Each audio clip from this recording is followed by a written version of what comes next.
അധികാരി സന്തോഷിക്കും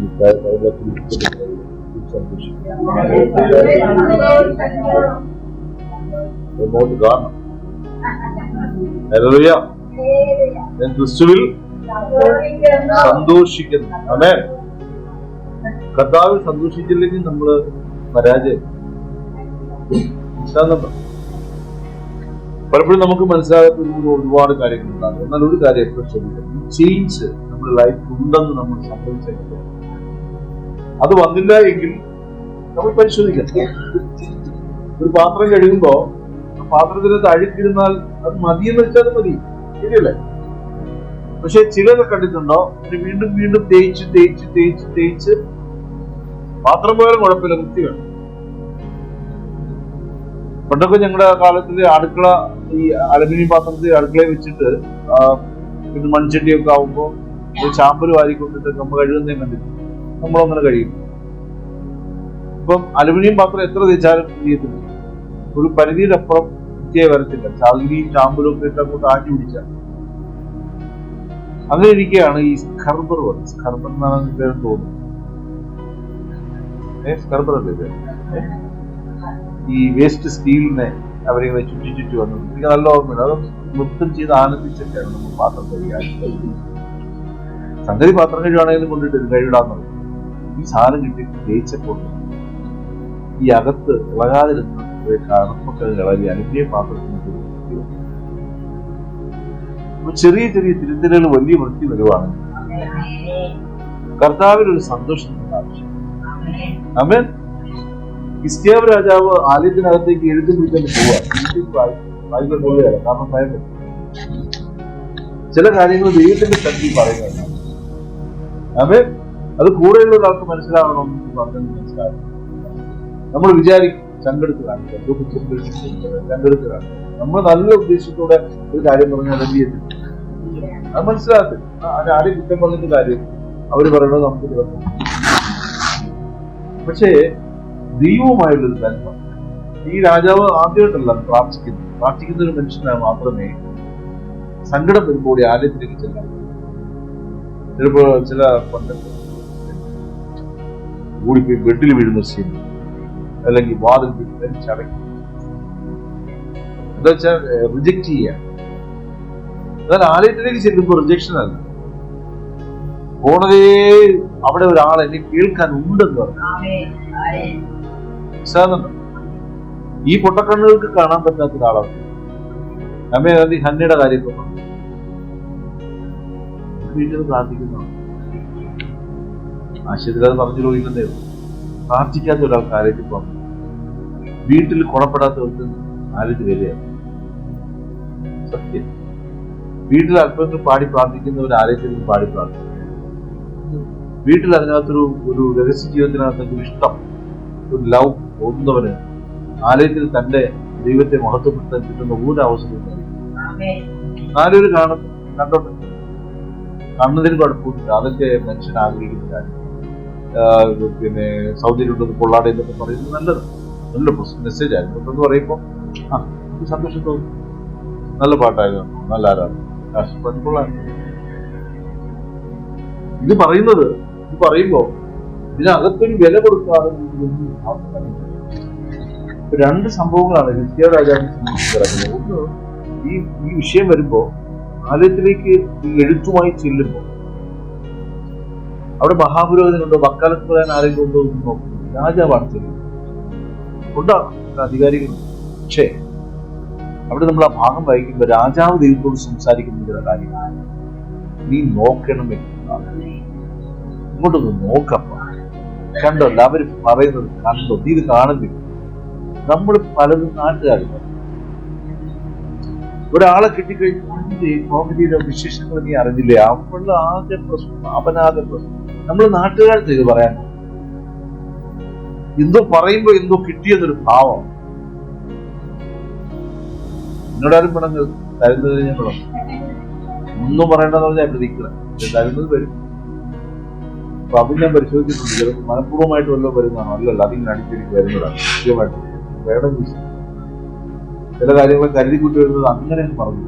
ഇവിടെ വലിയ ചെറുത് ഓർമ്മ വരും. 2000 കൊല്ലം മുമ്പുള്ളത് ഓർമ്മ. ആമേൻ. അപ്പൊ ഇവിടെ രാജാവ് ദൈവത്തോട് സംസാരിക്കാനാണ് ശ്രമിച്ചത്. സഭായോഗത്തിൽ ദൈവത്തിന്റെ അടുക്കലേക്ക് വരുമ്പോഴും ദൈവത്തിന്റെ സന്നിധിയിൽ പ്രാർത്ഥിക്കലില്ല. ഞാൻ ഇതൊന്നിനെ പറഞ്ഞെന്നറിയാമോ? കീഴടങ്ങാത്ത ഒരു ഹൃദയത്തിന് മറ്റൊന്നിനെ മാനിക്കാൻ. ഇപ്പൊ നമ്മൾ ദൈവത്തിന് കീഴടങ്ങാന്ന് പറയുമ്പോ മടങ്ങി പോകാം. എവിടെ മടങ്ങി വരണം? ഞാൻ അവിടെ പോയിട്ടില്ല, ആദ്യം ഉണ്ടല്ലോ. ഇതാണ് നമ്മുടെ ഭാവം. അപ്പൊ പ്രവചന ദൂതിലൊക്കെ കേൾക്കും, നീ മടങ്ങി വന്ന് ആരാധിക്കുമെങ്കിൽ നിന്നെ ഞാൻ വാലല്ല തലയാക്കും. ഉണ്ട്, നിന്റെ തലയാക്കാത്ത ആര് പറഞ്ഞു ഞാനിവിടെ ഇല്ലെന്ന്? വേണമെങ്കിൽ തന്നെ നോക്കിക്കോളൂ. ഇതെല്ലാം നമ്മൾ പറയും. പക്ഷെ ദൈവം നോക്കുന്നത് ഹൃദയം. ആമേൻ. നിഷ്കളങ്ക ഹൃദയത്തെ ദൈവം മാനിക്കും. അപ്പൊ ഈ രാജാവിന് പ്രാർത്ഥിക്കുന്ന ഒരു സ്വഭാവം ഉണ്ടോ ഇല്ലയോ? ദൈവമുണ്ടെന്നുള്ള യഹോവ എന്ന ദൈവമുണ്ട് എന്നുള്ളതിനെ കുറിച്ച് അദ്ദേഹത്തിന് ഒരു സംശയമില്ല. നമുക്കിത് സംശയം കുറ്റപ്പെടുത്താനല്ല പറഞ്ഞു. ചില കാര്യങ്ങളൊക്കെ വരുമ്പോൾ കൊള്ളാവുന്ന ചില പ്രശ്നങ്ങളൊക്കെ വന്നു കഴിഞ്ഞാൽ നമ്മുടെ വിശ്വാസം വരേണ്ടതുപോലെ ചില കാര്യങ്ങളൊക്കെ കയറി വന്നു കഴിഞ്ഞാണ്ട് ഹലോ വരേണ്ടത്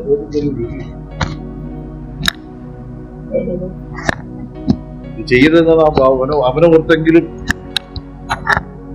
ഒഴിവാക്കാനോ പറഞ്ഞു. പഠിക്കുമെങ്കിലും പഠിക്കാനോ പറയില്ല, എടുക്കാനൊക്കെ പഠിക്കുമല്ലോ. ചില ഉരകളുകളെ വെച്ചിരിക്കുന്നത് പഠിക്കാൻ വേണ്ടി. അപ്പൊ പ്രാർത്ഥിക്കുന്ന ഒരു മനുഷ്യൻ, രഹസ്യത്തിൽ പ്രാർത്ഥനയുള്ളവന് പരസ്യത്തിൽ പ്രശ്നം വരുമ്പോഴും അവൻ ആ സമയം അപേക്ഷിക്കാൻ പറ്റും. യുദ്ധത്തിന്റെ നടുവിൽ നിന്നിട്ടാണ് സൂര്യനോട് യോശുവ കൽപ്പിച്ചത്, സൂര്യ നീ ഇതെവിടെ പാഞ്ഞു കൂടെ അവിടെ വയ്ക്കുക. നമ്മൾ പറഞ്ഞു നോക്കി, നമ്മൾ പറഞ്ഞാൽ കേൾക്കും. പക്ഷെ യഹോവയുടെ ശബ്ദം കേട്ടിട്ടായിരിക്കണം പറയണമെന്ന് മാത്രമേ ഉള്ളൂ. നിന്റെ പ്രാർത്ഥനാ മുറിയിൽ, നമ്മുടെ പ്രാർത്ഥനാ മുറിയിൽ യഹോവയുടെ ശബ്ദം കേട്ടിട്ട് വേണ്ടതുപോലെ പറയുവാൻ ദൈവം നാവിന്മേൽ വാക്കുകളെ തരും. ഇന്നലെ നമ്മളെടുത്ത വചനം ഓർമ്മയുണ്ടോ? അപ്പൊ നെഹമ്യാവിന് തോന്നിച്ചു, ഒരു തോന്നൽ മതി. നമുക്ക് തോന്നൽ വന്ന സംശയം, ഈ തോന്നൽ ദൈവം തന്നതാണ്. പ്രാർത്ഥിക്കാൻ ഇപ്പൊ ഒരിക്കൽ തോന്നൽ വന്നു, പിശാചാണോ എനിക്ക് ആ തോന്നൽ തന്നതൊരു സംശയം. നീയാണ് അവനെ തട്ടി ഉണർത്തിയത് പ്രാർത്ഥിക്കാൻ, വചനം വായിക്കാൻ ഒരു പ്രേരണ. നീ ഇപ്പോഴാ പ്രേരണ വരാനുള്ള കാരണം തോന്നിച്ചു. എന്തായാലും ദൈവമാകാൻ കഴിയില്ല, കാരണം ഞങ്ങൾ രാത്രി ക്ഷീണിച്ച കിടന്നു. ദൈവം തന്നെയാണ്. തോന്നലുകളെ മാനിക്കുന്നവനോട് ദൈവം അടുത്തിരുന്ന് സംസാരിക്കുന്നത് കേൾക്കാം. അവൻ ഈ മനുഷ്യൻ നേരെ ആലയത്തിലേക്ക് ചെല്ലുക. ആലയത്തിൽ ചെന്നൊരു ദൈവത്തോട് പറയുന്ന പ്രാർത്ഥനയുണ്ട്. അതൊരു പ്രാർത്ഥനയാണ്. നമ്മള് മുഴങ്കാൽ മടക്കി മുട്ടിന്മേൽ നിന്നുകൊണ്ട് കരഞ്ഞു പറയുന്ന ചില പ്രാർത്ഥന ഞാൻ പറയുന്നുണ്ടാകും. വിഷമം തോന്നും, പലതും പോസ്റ്റ് പ്രാർത്ഥന, ചുമ്മാ ഉള്ള നിലവിളിയെ, ചുമ്മാ ഉള്ള കരച്ചില്. നമ്മൾ ഈ അർത്ഥം വെച്ചൊന്ന് പ്രാർത്ഥിക്കണം. ശിഷ്യന്മാർ വിചാരിച്ച് യേശു ഒരു പ്രാർത്ഥനയൊക്കെ അങ്ങോട്ട് പഠിപ്പിച്ചിട്ട് അവരെന്ത് ചെയ്യുള്ളൂ. അപ്പൊ ആ പ്രാർത്ഥന കർത്താവ് പഠിപ്പിച്ചു, നന്നായിട്ട് പഠിപ്പിച്ചു. ദൈവത്തിന് മഹത്വം കൊടുക്കാനല്ലേ പഠിപ്പിച്ചു, ഇല്ലയോ? രണ്ടാമത് പറഞ്ഞു, ഇന്നേക്കുള്ള മന്ന എനിക്ക് തരണമെന്ന് വേണം പ്രാർത്ഥിക്കാൻ. അവസാനം ഒരു വെടിയും പൊട്ടിച്ച് അവസാനം വലിയൊരു ഭാരവും നമ്മുടെ തലയിൽ എടുത്ത് വെച്ചെന്നിട്ടാണ് ആ പ്രാർത്ഥന അവസാനം. എന്താ ഭാരം? കർത്താവേ, ഞങ്ങൾ ഞങ്ങളുടെ കടക്കാരോട് ക്ഷമിക്കുന്നത് പോലെ ഞങ്ങളുടെ കടങ്ങൾ ഞങ്ങളോട് ക്ഷമിക്കണമേ. പിന്നെ ശിഷ്യന്മാർ എപ്പോഴെങ്കിലും പ്രാർത്ഥിക്കാൻ പഠിപ്പിച്ചായിട്ട് കേൾക്കുന്നുണ്ട്. പിന്നെ ചോദിച്ചിട്ടില്ല, കാരണം അവർക്കെല്ലാം മനസ്സിലായി. അതുകൊണ്ട് ആവശ്യമില്ലാത്ത ചില പ്രാർത്ഥനകൾക്ക് മറുപടിയില്ല. ആവശ്യമുള്ള പ്രാർത്ഥനകൾക്ക് നേരത്തെ പറഞ്ഞു പോയല്ലോ, മക്കൾക്ക് വേണ്ടി അമ്മമാര് ചെയ്ത് പ്രാർത്ഥിക്കണം. ചില കുരുത്തക്കെട്ട മക്കളെ പറ്റി ഇരിക്കുവോ? എടാ ഒന്ന് പ്രാർത്ഥിക്കടാ, മാടി വിളിക്കലൊക്കെ ആയിരിക്കും. ഹല്ലേലൂയ. ഞാൻ പറയുന്നത് ഈ മക്കൾമാർക്ക് അമ്മയും അപ്പനെയും വിളിച്ച് പ്രാർത്ഥിക്കും.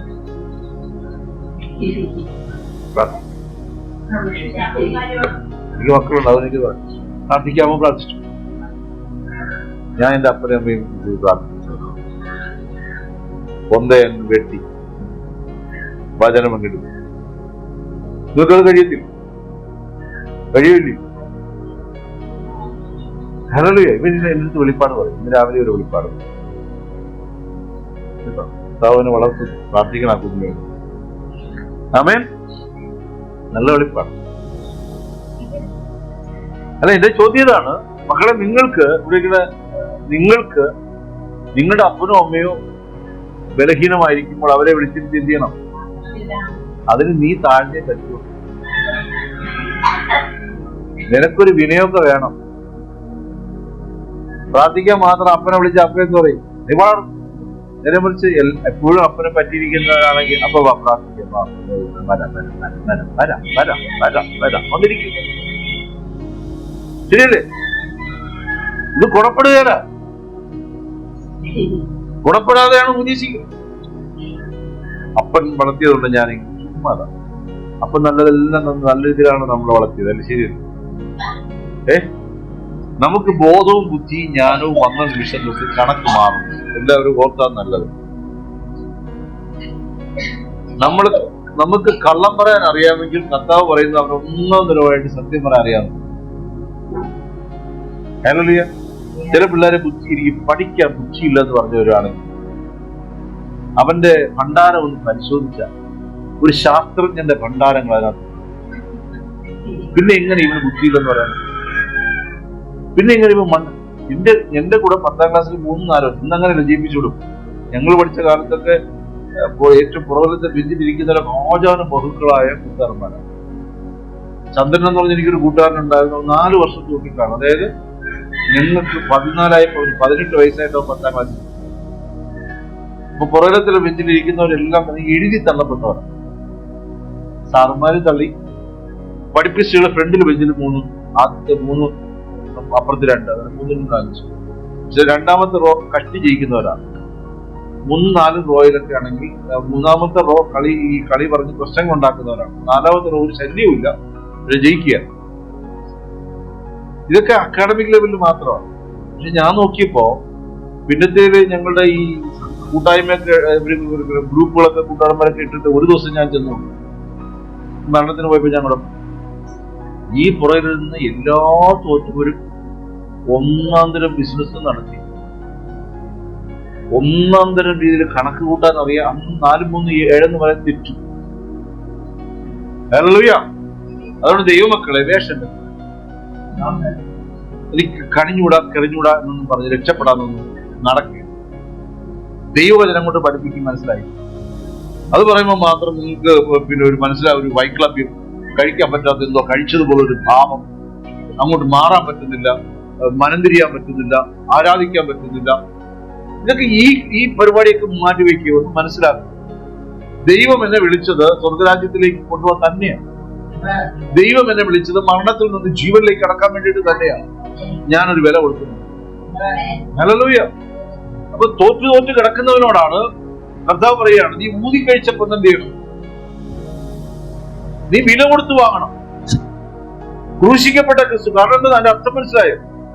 അതിന്റെ അർത്ഥം പറ അജേഷ്, അർത്ഥം പറ.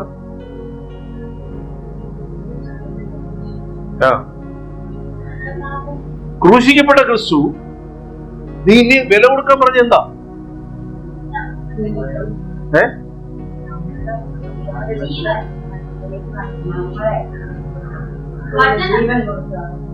ജോഷു എഴുതേക്കോ, എഴുതേ.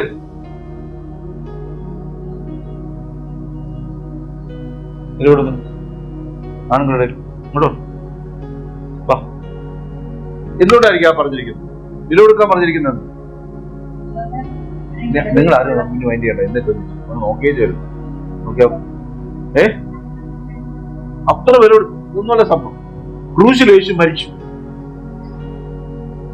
ക്രൂശിൽ യേശു എന്ത് ചെയ്തു? മരിച്ചവൻ ഇനി എന്ത് ചെയ്യും? മരിച്ചവൻ ഇനി എന്ത് ചെയ്യും? ഓ, എന്തെങ്കിലും തരാൻ പറ്റുമോ? സംസാരിക്കോ? നിനക്ക് വേണ്ടി മരിച്ചു, നിനക്കത് തന്നു, എന്റെ ജീവനെ നിനക്ക് തന്നു. ഇനി നീ സംസാരിക്കണം. ഇന്ന് നീ വില കൊടുക്കണം. നിനക്ക് വേണ്ടി ഞാൻ വില കൊടുത്തു. കാൽവരി ക്രൂശിൽ നിനക്ക് വേണ്ടി എന്റെ ജീവനെ കൊടുത്തു. എനിക്കിപ്പോ ജീവനില്ല മോൻ. എന്റെ സെക്കൻഡ് ദൗത്യം അതല്ല, പിതാവിന്റെ വലതുഭാഗത്തിരിക്കുക. ഭൂമിയിൽ എന്റെ ജീവൻ നിന്റെ മേലുണ്ട്. നിന്നിൽ കൂടി അത് സംസാരിക്കണം. അതാണ് വില കൊടുക്കാൻ പറ്റും. മനസ്സിലായോ? ആരും മിണ്ടുന്നില്ല. മനസ്സിലായി? ആകായുണ്ടോ? ക്രൂശിലെ യേശു മരിച്ചു. ക്രൂശിലെ യേശു സംസാരിക്കത്തില്ല. ക്രൂശിക്കപ്പെട്ട വചനം വില കൊടുക്കുന്നവന്റെ വായിൽ കൂടി പുറത്തു. ആമേൻ. അവൻ സംസാരിക്കും. അവൻ ക്രിസ്തുവിന്റെ സാക്ഷികളായിരിക്കും. നാൾതോറും ക്രൂശിന്റെ വചനം പ്രസംഗിപ്പാൻ ദൈവം വച്ചിരിക്കുന്നത് നമ്മെ തന്നെ. ആരുടെ ഉള്ളിലാണോ ക്രിസ്തുവിന്റെ ജീവൻ പകരപ്പെട്ടത് അവൻ സംസാരിക്കണം. ഞാൻ ഈ വില എന്താണെന്ന് അന്വേഷിച്ചപ്പോഴായിരിക്കും ദൈവം വെളിപ്പെടുത്തി തന്നത്. ഹല്ലേലൂയ. അതിന്റെ കൂടി ചേർന്ന് കിടക്കുവാണ് നഗ്നതയുടെ ലജ്ജ വെളിവാകാൻ തക്കവണ്ണം ധരിപ്പാൻ വെള്ളയെടുക്കും. ഈ നഗ്നത മരണവുമാണ്. ഈ മരണം നിന്റെ മേൽ വീണ്ടും വെളിപ്പെട്ടുണ്ടെങ്കിൽ അതിന് ഒറ്റ ഓപ്ഷനേ ഉള്ളൂ, മാറാൻ. എന്ത് ചെയ്യണം? ഇത് നീ വിലക്ക് വാങ്ങണം. ആരോട് വാങ്ങണം? കാരണം എന്റെ ജീവൻ നിന്റെ മേലുണ്ട്. ഇനി നീ മരിക്കരുത്. ഇനി നീ എന്ത് ചെയ്യരുത്? എനിക്ക് വചനത്തിന്റെ ആഴം മനസ്സിലാവുന്നു. ഇതൊക്കെ തരുന്നില്ല. കാരണം ഇനി നിനക്ക് വേണ്ടി മരിക്കാൻ ആളില്ല. ഞാൻ തന്നു കഴിഞ്ഞു.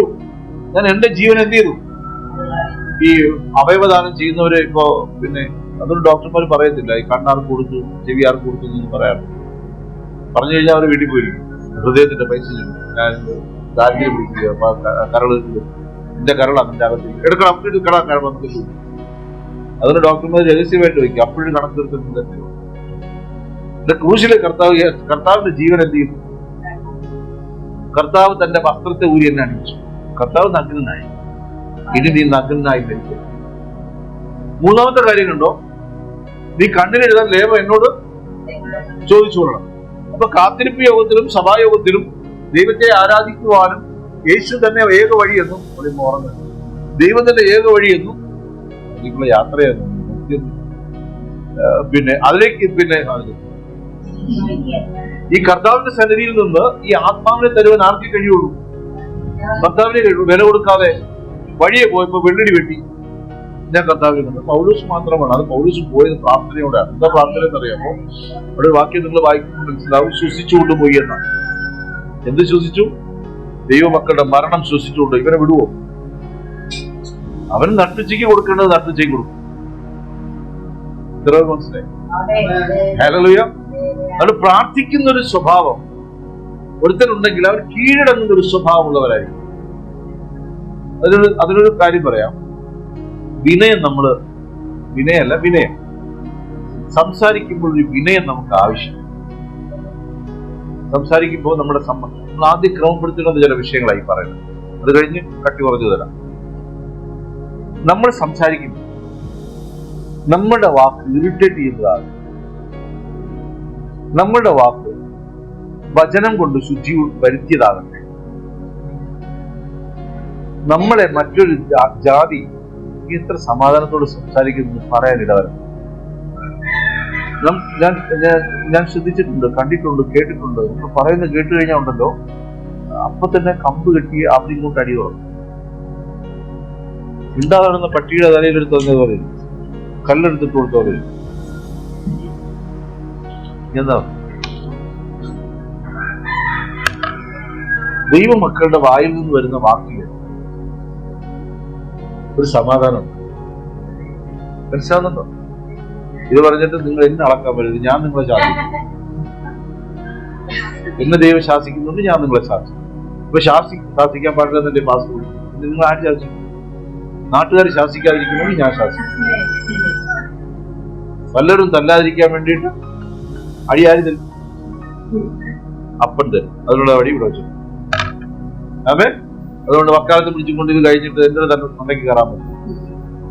ഹല്ലേലൂയ. അപ്പൊ ദൈവം ശാസിക്കും. എബ്രായ പുസ്തകം 12-ാം അധ്യായത്തിൽ പറയുന്നു, അപ്പൻ മക്കളെ എന്ത് ചെയ്യുന്നുണ്ട്? ശാസനയല്ല ഞാൻ ഈ പറഞ്ഞത്. നമ്മുടെ വാക്കുകളിൽ നമ്മുടെ വാക്കുകളിൽ നമ്മൾ പറയുന്ന വാക്കുകളിലൊക്കെ നമ്മൾ ഭയങ്കരമായിട്ട് ഇറിറ്റേറ്റഡ് ആകുന്നു. നമ്മൾ ചിലർ ഇറിറ്റേറ്റഡ് ആക്കുന്നുണ്ടെങ്കിൽ നമ്മൾ മാറിയിട്ട് മതിയാവും. ദൈവനാമം ദുഷിക്കുന്നതിന്റെ ഏറ്റവും വലിയൊരു കാര്യം, പ്രവൃത്തിയൊക്കെ രഹസ്യത്തിൽ ചെയ്തൂടെ? രഹസ്യത്തിൽ വ്യഭിചരിക്കുന്നവരുണ്ട്, മോഷ്ടിക്കുന്നവരുണ്ട്. ഇതെല്ലാം ദൂരം കൂടെ പടം പിടിച്ച് പിറ്റേന്ന് പത്രത്തിൽ സോഷ്യൽ മീഡിയയിൽ ഇടുന്നില്ലെന്നേ ഉള്ളൂ. അതിന് വേറെ ആൾക്കാരുണ്ട്. പക്ഷെ നമ്മളെ സോഷ്യൽ മീഡിയയിൽ ഇടാതിരിക്കും. ഈ ലോകത്തിന്റെ മുമ്പാകെ എന്റെ വായിൽ നിന്ന് വരുന്ന വാക്കുകൾ എങ്ങനെയുള്ളതായിരിക്കണം? തേൻ പുരട്ടിയതായിരിക്കണം.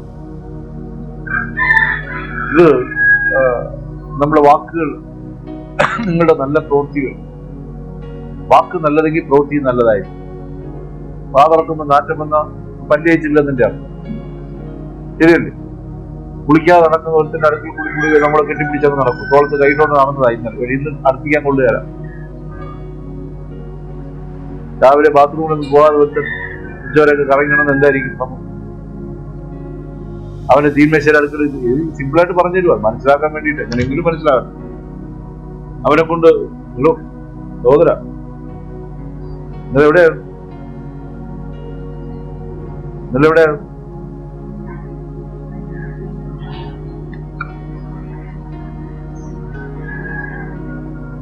മാതൃകയുണ്ടോ? ഓക്കെ, ഇത് രണ്ടുമൊക്കെ ഞങ്ങൾ അനുവദിക്കും. പക്ഷെ എപ്പോഴും നമ്മൾ വീട് തന്നെ കിടന്നാലോ, അതിന്റെ ചാക്കി കിട്ടിയാലും പോലും ഹല്ലേലൂയ. അപ്പൊ ഇവിടെ പറയാണ് നമ്മുടെ വാക്കുകൾ എന്ത് ചെയ്യണം?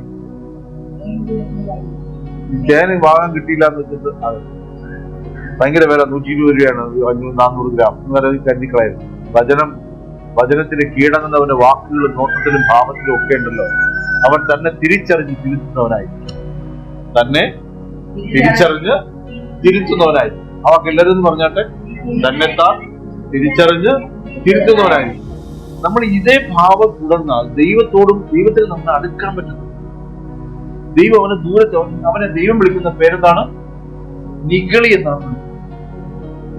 ദൈവമക്കളെ നാം തമ്മിൽ ജന്മിതപ്പെടാനും സ്നേഹത്തോടെ സംസാരിക്കാനും പറ്റി. എനിക്ക് ഭയങ്കര സന്തോഷം തോന്നി.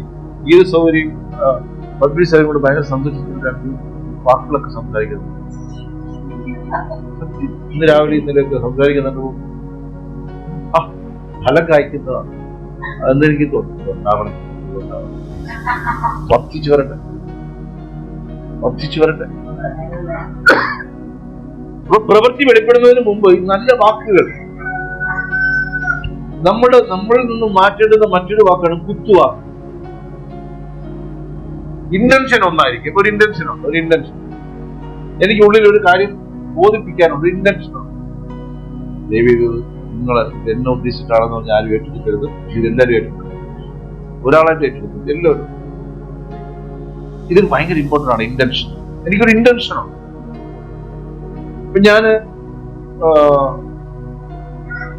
കല്യാണത്തിന് മുമ്പ് ഞാനൊരു കവലയിൽ എന്നും പോയി നിൽക്കുന്നുണ്ടെങ്കിൽ എനിക്കൊരു ഇന്റൻഷൻ ഉണ്ടോ ഇല്ല? ഉണ്ടോ ഇല്ല? അവിടെ ഒരു പെൺകുട്ടിയെ കാണാനാണ് ഞാൻ പോകുന്നത്. എന്റെ കൂട്ടുകാരന്റെ വീട്ടിലേക്ക് ഞാൻ പോകുന്നൊരു ഇന്റൻഷൻ ഒന്നും അറിയാതെ രാവിലെ എഴുതിട്ട് ഒറ്റ പോകും. കൂട്ടുകാരന്റെ വീട്ടിൽ അങ്ങനെ പോകും. ഒരു ഇന്റൻഷൻ ഉണ്ട്. ഞാൻ എത്ര എന്നെ വെളുപ്പിച്ചാലും ഒരു ഇന്റൻഷൻ ഉണ്ട്. ഒരിക്കേ ഉണ്ട്. നിങ്ങളൊന്നും അങ്ങനെ ചെയ്യ. ഞാൻ ചേട്ടനെ കൂടി ഒരു സിനിമ തിയേറ്ററിലാണ്. സിനിമ തിയേറ്ററിന് അവിടെ നിന്നിട്ട് ഒരു ബ്ലാക്ക് ആൻഡ് വൈറ്റ് പടം അപ്പനോമി സിനിമയൊന്നും കാണിക്കാൻ കൊണ്ടുപോകുന്നു. അതുകൊണ്ട് ഞങ്ങള് നല്ല പിള്ളകളായിട്ട് ഒളിച്ചോടുന്നു. വേണ്ട, ഇതൊക്കെ കഴിഞ്ഞിട്ടാണ് വന്നിരിക്കുന്നത് നിങ്ങളത് കരുതരുത്. ഞാനൊരു കാര്യം പറയാൻ വേണ്ടി അവിടെ ഇങ്ങനെ നിൽക്കുമ്പോ ഇന്റർവ്യൂ സമയത്ത് നമ്മൾ കടല വാങ്ങാൻ വേണ്ടി പുറത്തിറങ്ങിയാണ്. കടല വാങ്ങി ചേട്ടനാണ് എല്ലാത്തിന്റെ ആള്, ചെയ്തോളൂ. ഞാൻ നേരെ കടല വാങ്ങി തിരിയുമ്പോഴാണ് കണക്ക് മാഷ് അപ്പുറത്തേക്ക്. കണക്ക് പഠിപ്പിച്ച മാഷ് അപ്പുറത്തേക്ക് വീട്ടിൽ വന്ന് ട്യൂഷൻ എടുക്കുന്ന മാഷാണ്. മാഷും ഞെട്ടി. ഞാൻ മനസ്സിലായോ? ആ സീൻ എന്ന് എനിക്ക് ഓർമ്മ. അവിടെ വെച്ച് പുള്ളി രക്ഷപ്പെടാൻ ചെയ്ത പരിപാടി ഞങ്ങൾ ഉപദേശിക്കുക. ദൈവവചനത്തിന്റെ സംഭവത്തിൽ വരുമ്പോ അദ്ദേഹം ഉപദേശിച്ചു. ഞാനത് നല്ലതെന്നേ പറയുള്ളൂ. അദ്ദേഹം ചോദിച്ചു, അപ്പനും അറിഞ്ഞിട്ടാണ് അവർ. അപ്പൊ നമ്മുടെ ഉള്ളിൽ ചോദ്യം തന്നെയാണ്, നിങ്ങൾ ഇങ്ങനെ ചോദിക്കാൻ കാരണം പുള്ളിക്ക് ആ പ്രായമായി. നമ്മൾ ചെയ്ത് തെറ്റ് തന്നെയാണ്. ശരിയല്ലേ? അത് അദ്ദേഹം പറഞ്ഞു. ഉണ്ടിടാൻ പറ്റത്തില്ല, കാരണം കട്ടത്തറയും മുക്കിൽ ചോടി രക്ഷപ്പെടാനൊന്നും പറ്റത്തില്ല. പുള്ളി പിടിക്കപ്പെട്ട് ഞങ്ങൾ പിന്നെ ദൈവവചനത്തിന്റെ മുമ്പാണ്. ദൈവമക്കളെ ഞാൻ സിൻസിയറായിട്ട് പറഞ്ഞു, നിഷ്കളങ്ക ഭാവം നീ പഠിച്ചേ മതിയാവും. നല്ല വർത്താനം പറയാൻ ദുർഗുണപാഠ പരിഹാരശാല. ഈ ശാലയിൽ 6 മാസത്തെ ട്രെയിനിങ് അറ്റൻഡ് ചെയ്യുന്നത് നല്ലതാണ്. ആമേൻ. ഹല്ലേലൂയ. ബൈബിൾ കോളേജ് പഠിച്ചിട്ട് MG എടുത്തു എന്നൊക്കെ പറയുമ്പോ അവിടെ കൊണ്ടുപോയി കക്കൂസ് കഴിക്കും. വീട്ടിൽ കഴിയാത്ത ഡ്യൂട്ടി കൊടുക്കും അവർക്ക്. ഇങ്ങനെ ഒരാഴ്ച കാലം നീയാണ് കക്കൂസ് കഴിയുക. ഞാൻ കഴിയുകയാണ്. നിനക്ക് സുവിശേഷം പറഞ്ഞിട്ടുണ്ട്. നീ പോ. MD വേണമെങ്കിൽ വേണം, എന്തൊക്കെ വേണമെങ്കിൽ ഇത് വേണം. വീട്ടിലാണെങ്കിൽ കുഴിഞ്ഞെടുത്ത കുപ്പ എടുക്കാം. ഒരു ഗ്ലാസ് എടുത്ത് അങ്ങോട്ട് വെക്കാൻ പറഞ്ഞു കഴിഞ്ഞാൽ അയക്കും. പക്ഷെ അവിടെ പോയി ചട്ടിക്കലം എടുത്ത് മാന്തി കഴുകും. മക്കളെ വല്ലതും ചെയ്ത് പഠിക്കണം. അല്ലെങ്കിൽ പോകുന്നിടത്തൊക്കെ ഉണ്ടല്ലോ വളരെ മുട്ടം പണിയുണ്ട്. ദൈവം പഠിപ്പിച്ചതൊക്കെ ശീലാക്കിട്ടുണ്ട്. ഹല്ലേലൂയ. അത് ദൈവത്തിന്റെ മുമ്പിൽ നിൽക്കുന്നു എന്നൊരു ബോധ്യം ഉണ്ടാകണം. ദൈവത്തിന്റെ അടുക്കൽ വരുമ്പോ ഞാൻ പഠിച്ച ഏറ്റവും വലിയൊരു കാര്യം, അവൻ ദൈവത്തിന്റെ മുമ്പാകെ വരുമ്പോ അവന്റെ ഒരു മനോഭാവം എങ്ങനെയായിരിക്കണം? നല്ല വിളിക്കാവുന്നു. ചില ഉപദേശങ്ങൾ ദൈവം പറഞ്ഞപ്പോൾ നമുക്ക് ഇഷ്ടപ്പെടില്ല. ദൈവം ഇടപെട്ട ഇഷ്ടപ്പെടില്ല. അവൻ സ്വയം എഴുന്നേൽക്കുന്നവനാണ്. അധികാരങ്ങൾക്ക് കീഴ്പ്പെടില്ല. ഹല്ലേലൂയ. നമ്മുടെ ഭാഗത്ത് തെറ്റുണ്ടെങ്കിലും അങ്ങോട്ട് ചാടിക്കടിച്ച് രക്ഷപ്പെടുന്ന ഒരവസ്ഥ.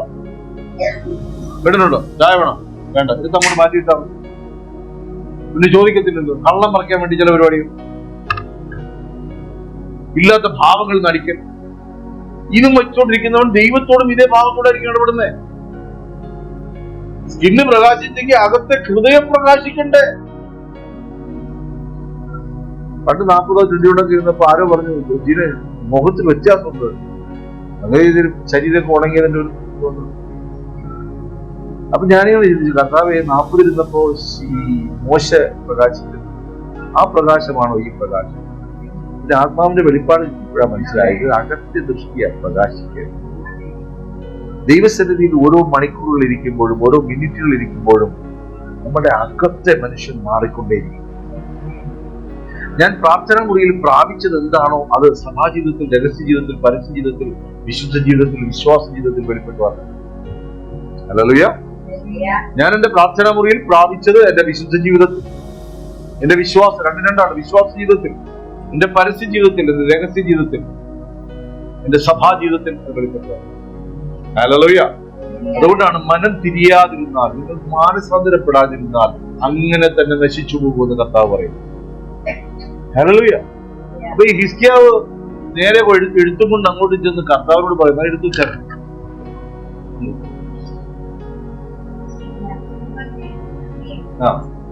ഹിസ്കിയാവിനോട് വേറെ ഉണ്ടത്, വേറെ അപ്പോഴാണ് നിങ്ങൾക്ക് രാജാക്കന്മാരുടെ വിഷയത്തിൽ. ഇത് വായിച്ചു.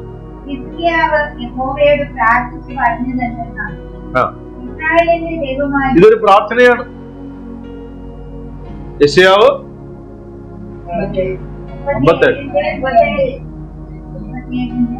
57 അടിക്കുക. 7 കേട്ടു, പിന്നെ 5 കൂട്ടി ചേർക്കാം. എളുപ്പമാണ് സോ പോകുമ്പോഴ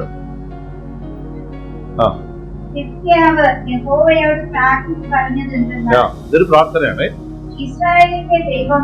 ഇസ്രായേലിന്റെ ദൈവമായി. ഇതൊക്കെ പുള്ളി കേട്ടിട്ടേ ഉള്ളൂ, വചനമായിട്ട് പറയുന്നു. സൈന്യങ്ങളുടെ യഹോവ. പുള്ളി സൈന്യത്തെ കണ്ടോ? വചനം കണ്ടു, വചനം ദർശനം പ്രാപിച്ചു. വചനം കണ്ടവൻ വചനത്തെ വിശ്വസിക്കുന്നവനായിരിക്കും. പിന്നെ നമ്മൾ വേറെ ബൈബിൾ എഴുതി ഉണ്ടാക്കരുത്. എനിക്കൊരു പ്രമാണം, ദൈവത്തിന്റെ ഒരു പ്രമാണം. നോ, ദൈവത്തിന്റെ പ്രമാണമാണ് എനിക്കുള്ളത്. പറഞ്ഞത് എന്തെന്നാൽ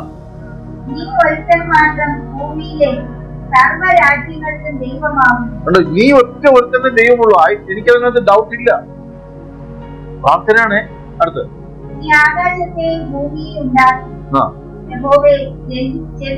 ഇത് പറയുമ്പോ നമുക്ക് വേണമെങ്കിൽ പുകഴ്ത്തുകയാണ്, കർത്താവിനെ പുകഴ്ത്തുകയാണ്. പക്ഷെ ഈ പുകഴ്ത്തൽ കർത്താവ് സത്യമാകെ കൊണ്ട് കർത്താവിന് ഇഷ്ടമാണ്. യേശുവിനെ വർഷിപ്പ് ചെയ്തപ്പോ എന്റെ കാലം എഴുതെന്ന് പറഞ്ഞു. ദൂതന്റെ കാലം വീണപ്പോ ദൂതൻ തടഞ്ഞില്ല. മറിയ വീണപ്പോ യേശു കാല് വലിച്ചോ, ഇത്തിരി കൂടെ അങ്ങനെ നീക്കി വെച്ചോ. ആരാധനയ്ക്കു യോഗ്യനേ നിന്നെ ഞങ്ങൾ ആരാധിച്ചിടും ഇതാ. യാഹ്വേ എന്ന ദൈവത്തെ വചനത്തിൽ വിശ്വസിച്ചവനായ ഹിസ്കിയാവ് അതിങ്ങനെ വിളിച്ചു പറയുമ്പോ പറഞ്ഞിട്ട് തന്നെ ഇതൊന്നും ദൈവം പറഞ്ഞു, ഞാൻ അതിന് യോഗ്യൻ. ആമേൻ. ഹല്ലേലൂയ. അവൻ ആരാധനയ്ക്ക് യോഗ്യൻ, സ്തുതികൾക്ക് യോഗ്യൻ. അവന് മറ്റൊരു നാമമില്ല, വേറെ ആരും അവന്റെ ഒപ്പം നിൽക്കാനില്ല. അവനെ പോലെ ആരാധ്യനായി വേറൊരാളില്ല. ഇത് വചനം വിശ്വസിച്ചവന്റെ ഉള്ളിൽ നിന്ന്. അന്ന് ഇതുപോലെ ബൈബിളിലൊന്നും അടിച്ചിറക്കിയിട്ടില്ല, വളരെ തുച്ഛമായതേ ഉള്ളൂ. രാജാവായതുകൊണ്ട് ഇതൊക്കെ കേട്ട ഭാഗ്യമുണ്ടായി. അതൊന്നും എടുത്ത് പറയുക. നീ ഒറ്റ ഒരുത്തൻ മാത്രമേ ഉള്ളൂ, നീ സൈന്യങ്ങളുടെ ദൈവമായ യഹോവ. അടുത്തോ പറഞ്ഞോ. അപ്പൊ ഒന്ന് ചെവി ചായ്ക്കണമേ. വീട്ടില് ഭാര്യക്ക് സുഖമില്ല, പിള്ളേർക്ക് ഫീസ് കൊടുത്തിട്ടില്ല, ഇതൊന്നുമല്ല പറയാൻ. ഓരോരുത്തരും അവനവന്റെ പദവിക്കൊത്തവണ്ണം പ്രാർത്ഥിക്കും, ഓരോരോ നിയോഗങ്ങൾക്കൊത്തവണ്ണം പ്രാർത്ഥിക്കും. Hallelujah, hallelujah. നീ വരുമ്പോ തന്നെ അറിയാം എന്തിനാ വന്നത് കർത്താവെന്ന് അറിയാം. മുഴങ്കാൽ മടക്കുമ്പോൾ അറിയാം എന്താ നിനക്ക് ആവശ്യമെന്ന് അറിയാം. നിന്റെ സങ്കടം എന്താണെന്ന് ദൈവത്തിന് നന്നായി അറിയാം. അവൻ അതനുസരിച്ച് നമ്മളെ സമാധാനിക്കും. പക്ഷെ നമ്മിൽ നിന്ന് ഉയരുന്നു എന്നുള്ളത്, ഈ കുഞ്ഞ് പ്രാർത്ഥിക്കുന്ന ഒരു പ്രാർത്ഥന പ്രാർത്ഥിച്ചാൽ മതിയോ സഹോദരി? മതിയോ? അതുപോലെ അത് മതിയോ ജീനോ? ഇത് മതിയോ ജീന? ഇത് മതിയോ അച്ചു? ഇത് മതിയോ ആരി? ഇത് മതിയോ ലൈലാമി? ആഴം മനസ്സിലായോ? അപ്പൊ ഓരോരുത്തരുടെ പേരും ദൈവം ഇട്ടിരിക്കുന്ന നിയോഗങ്ങൾക്കനുസരിച്ച് പ്രാർത്ഥനയ്ക്ക് വ്യത്യാസം. ഒരു രാജാവ് പ്രാർത്ഥിക്കുന്നത് പോലെ മന്ത്രി പ്രാർത്ഥിക്കുന്നു, ഒരു പ്രവാചകൻ പ്രാർത്ഥിക്കുന്നത് പോലെ ഒരു താഴെ അല്ലെങ്കിൽ ഒരു വിശ്വാസി പ്രാർത്ഥിക്കുന്നു. അവിടെ പ്രാർത്ഥനകൾക്ക് ഭയങ്കര ശക്തിയുണ്ട്. നമ്മൾ ചുമ്മാ ശക്തിയുണ്ടെന്ന് പറയാതെ അനുഭവിച്ചറിയണം. പ്രാർത്ഥനയ്ക്ക് മറുപടി ഉണ്ടെന്ന് ശരിയല്ലേ? നമ്മളിവിടെ തൊണ്ടുള്ള തേങ്ങ കിട്ടാൻ വേണ്ടി ഒന്ന് പ്രാർത്ഥിച്ച് കഷ്ടപ്പെടുന്നത്, അതിற்கு ഇത്തോളം പ്രാർത്ഥനകൾ ഇതിനകത്തുണ്ട്. ഒരു സൈന്യം നിൽക്കുമ്പോ ആ സൈന്യത്തെ ജയിക്കാൻ കഴിയുന്നില്ല. ഇപ്പോഴത്തെ പാട്ട്, സൈന്യം എന്റെ നേരെ പാളയമിറങ്ങിയ ഞാൻ ഭയപ്പെടില്ല. സങ്കീർത്തനമാണ്. ഒരു സൈന്യം എന്റെ നേരെ പാളയമിറങ്ങിയ ഞാൻ ഭയപ്പെടില്ല. യേശുവന്റെ കൂടെയുണ്ട്, എന്റെ കോട്ടയും ശരണവുമേ. യേശുവന്റെ കൂടെയുണ്ട്. കണ്ടോ കൂടെയുണ്ട്? അല്ല വലത് ഭാഗത്ത്. ഹല്ലേലൂയ. അടുത്ത വാക്യം വായിച്ചേ. ഞാനിത് എന്തിനു പറഞ്ഞറിയാമോ? വിശ്വാസമുള്ളവനെ ഇങ്ങനെ പാടാൻ. ദാവീദിന്റെ പാട്ടുകളൊക്കെ കേട്ടുകഴിഞ്ഞാൽ, പ്രാർത്ഥന കേട്ടുകഴിഞ്ഞാൽ, കർത്താവേ നീ എപ്പോഴും എന്റെ അടുക്കലിരിക്കുന്നു, എന്നെ ഞാൻ കണ്ണു തുറന്നു നോക്കുമ്പോൾ നീ എന്റെ മുമ്പിൽ ഉണ്ട്. ഞാൻ വിശ്വാസം കാഴ്ചയാണ്. ഹല്ലേലൂയ. ഇതാണ് ബന്ധം എന്ന് പറയുന്നത്. ആ ദാവീദ് പാപം ചെയ്ത് 1 വർഷം ബത്ശേബയുടെ കുറെ നടന്നപ്പോൾ പാവം.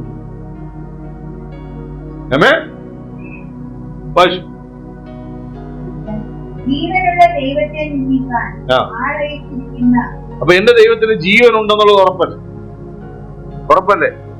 നിങ്ങളും ജീവനുള്ള കല്ലുകൾ എന്ന പോലെ. പത്രോസിന്റെ ലേഖനമാണെന്ന് തോന്നുന്നു.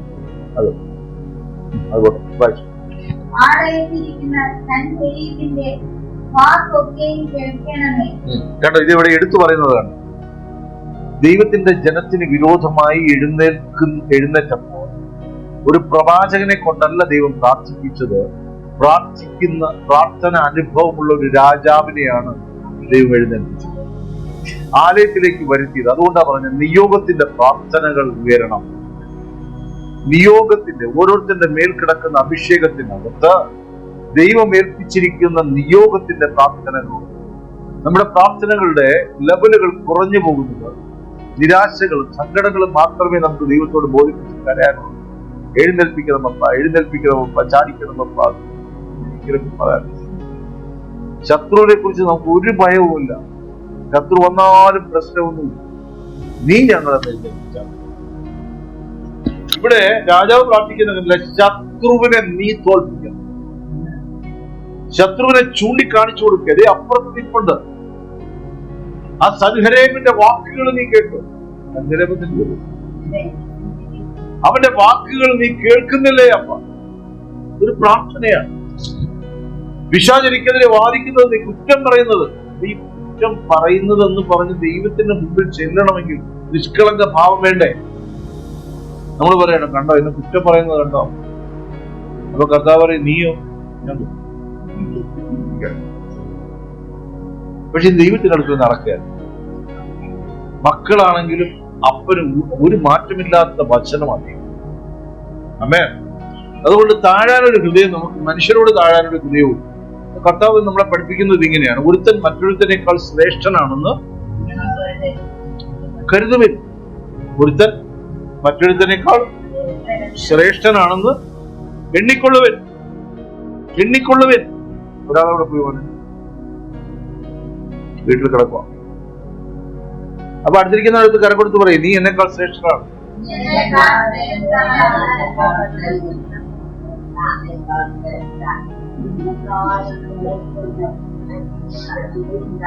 എന്തതിശയമേ ദൈവത്തിൽ. നീ ഇങ്ങനെ എടുത്ത് പറയും, നീ എന്നെക്കാൾ.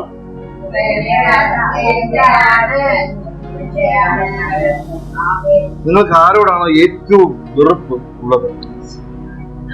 ആരോടാണോ നിങ്ങൾക്ക് സഹിക്കാൻ പറ്റാത്ത ഗ്യാപ്പ് കിടക്കുന്നത്? അവരോട് പറയണം, നീ എന്നെക്കാൾ ശ്രേഷ്ഠനാണ്. സത്യം പറയണം.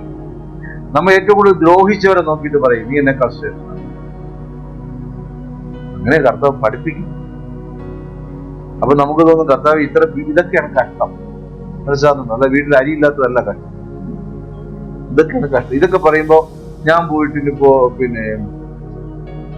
ജിനയോട് പറയാ, നീ എന്നെക്കാൾ ശ്രേഷ്ഠനാണ്, നീ ചെയ്ത എല്ലാ പ്രവൃത്തികളും വലുതാണ്. ഇതൊക്കെ ഞാൻ പറയണമെങ്കിൽ ഞാൻ ഒന്ന് താഴ്ന്നേ മതിയാകും. എന്നെക്കാൾ വലിയവനെന്ന് ഒരാളെ ഞാൻ എണ്ണണമെങ്കിൽ അവനേക്കാൾ ചെറുതാണെന്ന് ഞാൻ മനസ്സിലാക്കണം. ഇനി ഞാൻ ദൈവത്തിന്റെ അടുക്കൽ പ്രാർത്ഥിക്കാൻ പോകുമ്പോൾ എന്നേക്കാൾ വലിയവനാണ് ദൈവമെന്ന് എനിക്ക് ബോധ്യം വേണം. എന്നിട്ട് നിങ്ങൾ ഉൽപ്പത്തി മുതൽ വെളിപ്പാട് കായനും പ്രാർത്ഥിച്ചു, ഹാബേലും പ്രാർത്ഥിച്ചു. യാഗം പലരും കഴിച്ച ദൈവമക്കൾ. ഇപ്പൊ ഞാനൊരു യാഗമായിട്ട് കൊണ്ടുപോകുമ്പോ, ദൈവത്തിനൊരു യാഗം അർപ്പിക്കുമ്പോ, ആ യാഗത്തിൽ എന്റെ ദൈവം പ്രസാദിക്കുന്നുണ്ടോ ഇല്ലയോ എന്നുള്ള കണക്ക് ഞാൻ ദൈവത്തിനാണ് സ്ഥാപിക്കേണ്ടത്. മനസ്സിലാകുന്നുണ്ടോ? മലാക്കി പുസ്തകത്തിൽ കർത്താവ് ചോദിക്കുകയാണ്, നീ ദേശാധിപതിക്ക് ഒരു ഗുണത്തുള്ളതിനെ കാഴ്ചവെക്കുമോ? Hallelujah, hallelujah. ഇവിടെ നമ്മൾ ദശാംശത്തെ കുറിച്ച് പ്രത്യേകമായി പഠിപ്പിക്കാറൊന്നുമില്ല. സ്വോത്ര കാഴ്ചയെ കുറിച്ച് ബിജി പറഞ്ഞിട്ടുണ്ട്. നല്ലതൊക്കെ ചെയ്യാൻ പറയും, നല്ലതാണെങ്കിൽ വിടുക ചെയ്യും. പേടിയാ, പണമായത്. പുതിയ നിയമത്തിൽ അങ്ങനെ ദശാംശത്തെ കുറിച്ചല്ല പഠിപ്പിക്കുന്നു, ഓഹരിയെ കുറിച്ച്. അതിന്റെ പുറകിൽ വലിയ ബ്ലെസ്സിങ്ങുകളുണ്ട്. ഞാൻ എന്റെ അനുഭവത്തിൽ പറയും, ഏറ്റവും ക്ലിയർ ആയിട്ട് ചെയ്തിട്ടുള്ള ഒരാളാണ് രാജേഷ്. അവനെ ദൈവം ഉയർത്തി കഴിഞ്ഞപ്പോൾ പോയി. അതല്ലെങ്കിൽ അവൻ തുച്ഛമായതിൽ നിന്ന് മാറ്റിവെക്കുന്ന ഓഹരി എനിക്കറിയാം. സാക്ഷ്യമായതെന്നാ പറയണം, അതിശയം തോന്നിയിട്ടുണ്ട്. ഇപ്പൊ സ്വന്തം കണക്ക് പുസ്തകത്തിന്റെ കണക്ക് വെച്ചിട്ടാണ് ഡീൽ ചെയ്തത്. ഞാൻ അജീഷിനെ പറഞ്ഞുകൊണ്ട് അവന് കുഴപ്പമില്ല, എന്നോട് ക്ഷമിക്കാനും സ്നേഹിക്കാനും. വേറെ വല്ലവരോടും പറഞ്ഞിട്ട് വിവാഹയോഗത്തിനാണ് ആരെങ്കിലും വേണ്ടേ ആരും പറയാനും. അതുകൊണ്ട് അങ്ങനെ ദൈവം ഇട്ടേക്കുവാ. അതല്ലേ ഞമ്മളത് പറയാ, സാക്ഷ്യമായിട്ട് പറയും, ശരിയല്ലേ? ഇപ്പൊ അതിന്റെ നാലിലൊന്നും ചിന്തയുണ്ടോ? അന്നുണ്ടായിരുന്ന എത്ര വേണ്ടി കടമുണ്ട്. അതിങ്ങനെ പിരി വരെ. ആമേൻ. അവിടേക്കട്ടെ. അപ്പൊ ഹിസ്കിയാവിന്റെ പ്രാർത്ഥന.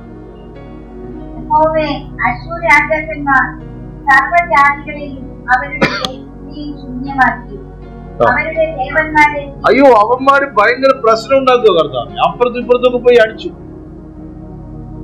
അവിടെ ഭയങ്കര പ്രശ്നം ഉണ്ടാക്കി. പക്ഷെ ഇവർ ഇസ്രായേലിന്റെ വാതിൽക്ക് കിടക്കുക. ഇവന്മാർ അടുത്ത ആരെ ലക്ഷ്യം വെച്ചേക്കണേ? അപ്പൊ ഈ ഹിസ്കിയാവിനൊരു കാര്യം അറിയാം, ദൈവം അനുവദിച്ച ഇവന്മാർ കയറും.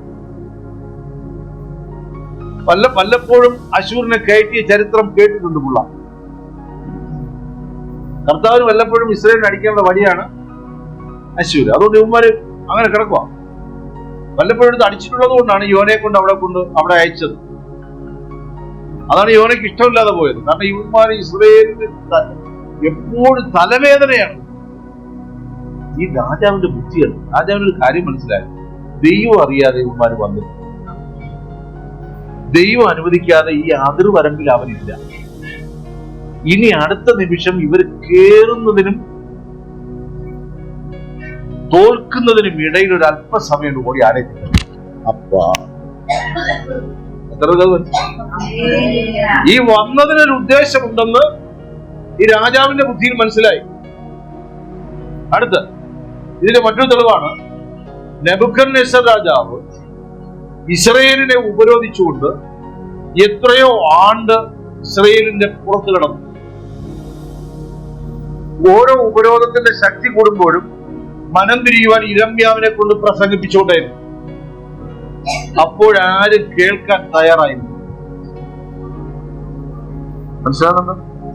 രാജാവിന് കാര്യം മനസ്സിലായി, ഇവന്മാര് പടി കടക്കാൻ ഉള്ള ഒരു ഗ്യാപ്പാണ് ഈ ദിവസം. ഈ ലെറ്ററും കൊണ്ട് ഞാൻ കർത്താവിന്റെ അടുക്കൽ പോയി ഇതുകൊണ്ട് മന്ത്രി പുങ്കവന്മാരെയും വിളിച്ച്, സൈന്യാധിപ അവിടെ എത്ര ആളുണ്ട്, ഇവിടെ എത്ര കുതിര നിൽക്കുന്നു, രഥങ്ങളെല്ലാം റെഡിയാണ്, ചക്രം പോലും കറങ്ങണില്ല. ഇങ്ങനെ ആകെ അങ്കലാപ്പായിട്ടിരിക്കുന്ന കാര്യത്തിൽ കാര്യം മനസ്സിലായി. അശൂർ സൈന്യം പലരെയും തോൽപ്പിച്ചുകൊണ്ട് അതിർവരമ്പിൽ എത്തിയെങ്കിൽ എന്റെ ദൈവം അറിയാതെ അത് വന്നിട്ടില്ല. ഇനി അവനെ ഇവിടുന്ന് പറഞ്ഞു വിടണമെങ്കിൽ അപ്പാ ഇതിനിടയിൽ ഒരു ഇടിവിൽ നിൽക്കേണ്ടുന്ന ഒരു പ്രാർത്ഥന ഉയരുന്നതാണ്. ഹല്ലേലൂയ. ഞാനിപ്പോൾ ഉണരാതിരുന്നാൽ, ഞാൻ ഉണർന്ന് പ്രാർത്ഥിക്കാതിരുന്നാൽ, ഞാൻ എന്റെ യഹോവയോട് ഈ സങ്കടങ്ങൾ ബോധിപ്പിക്കാതിരുന്നാൽ, ഈ കാര്യത്തെക്കുറിച്ച് പറയാതിരുന്നാൽ എന്റെ രാജ്യം എന്താകും എന്ന് അവൻ ചിന്തിച്ചത്. ഇത് മനസ്സിലാവണം. നിങ്ങൾ കൂടെ ഉണ്ടോ? ഹലോ, മനസ്സിലാകുന്നുണ്ടോ? എന്ന് വെച്ചാൽ ആ ശത്രു അകത്ത് കയറുന്നതിന് മുമ്പ് ഈ പ്രാർത്ഥന, അകത്ത് കയറി ഇറങ്ങിയിട്ട് പോയിട്ടല്ല പ്രാർത്ഥന. ചില അങ്ങനെയാണ്, വരുന്നവരെ കാത്തിരിക്കും, വന്നിട്ട് ഞാൻ എന്തെങ്കിലും ചെയ്യും.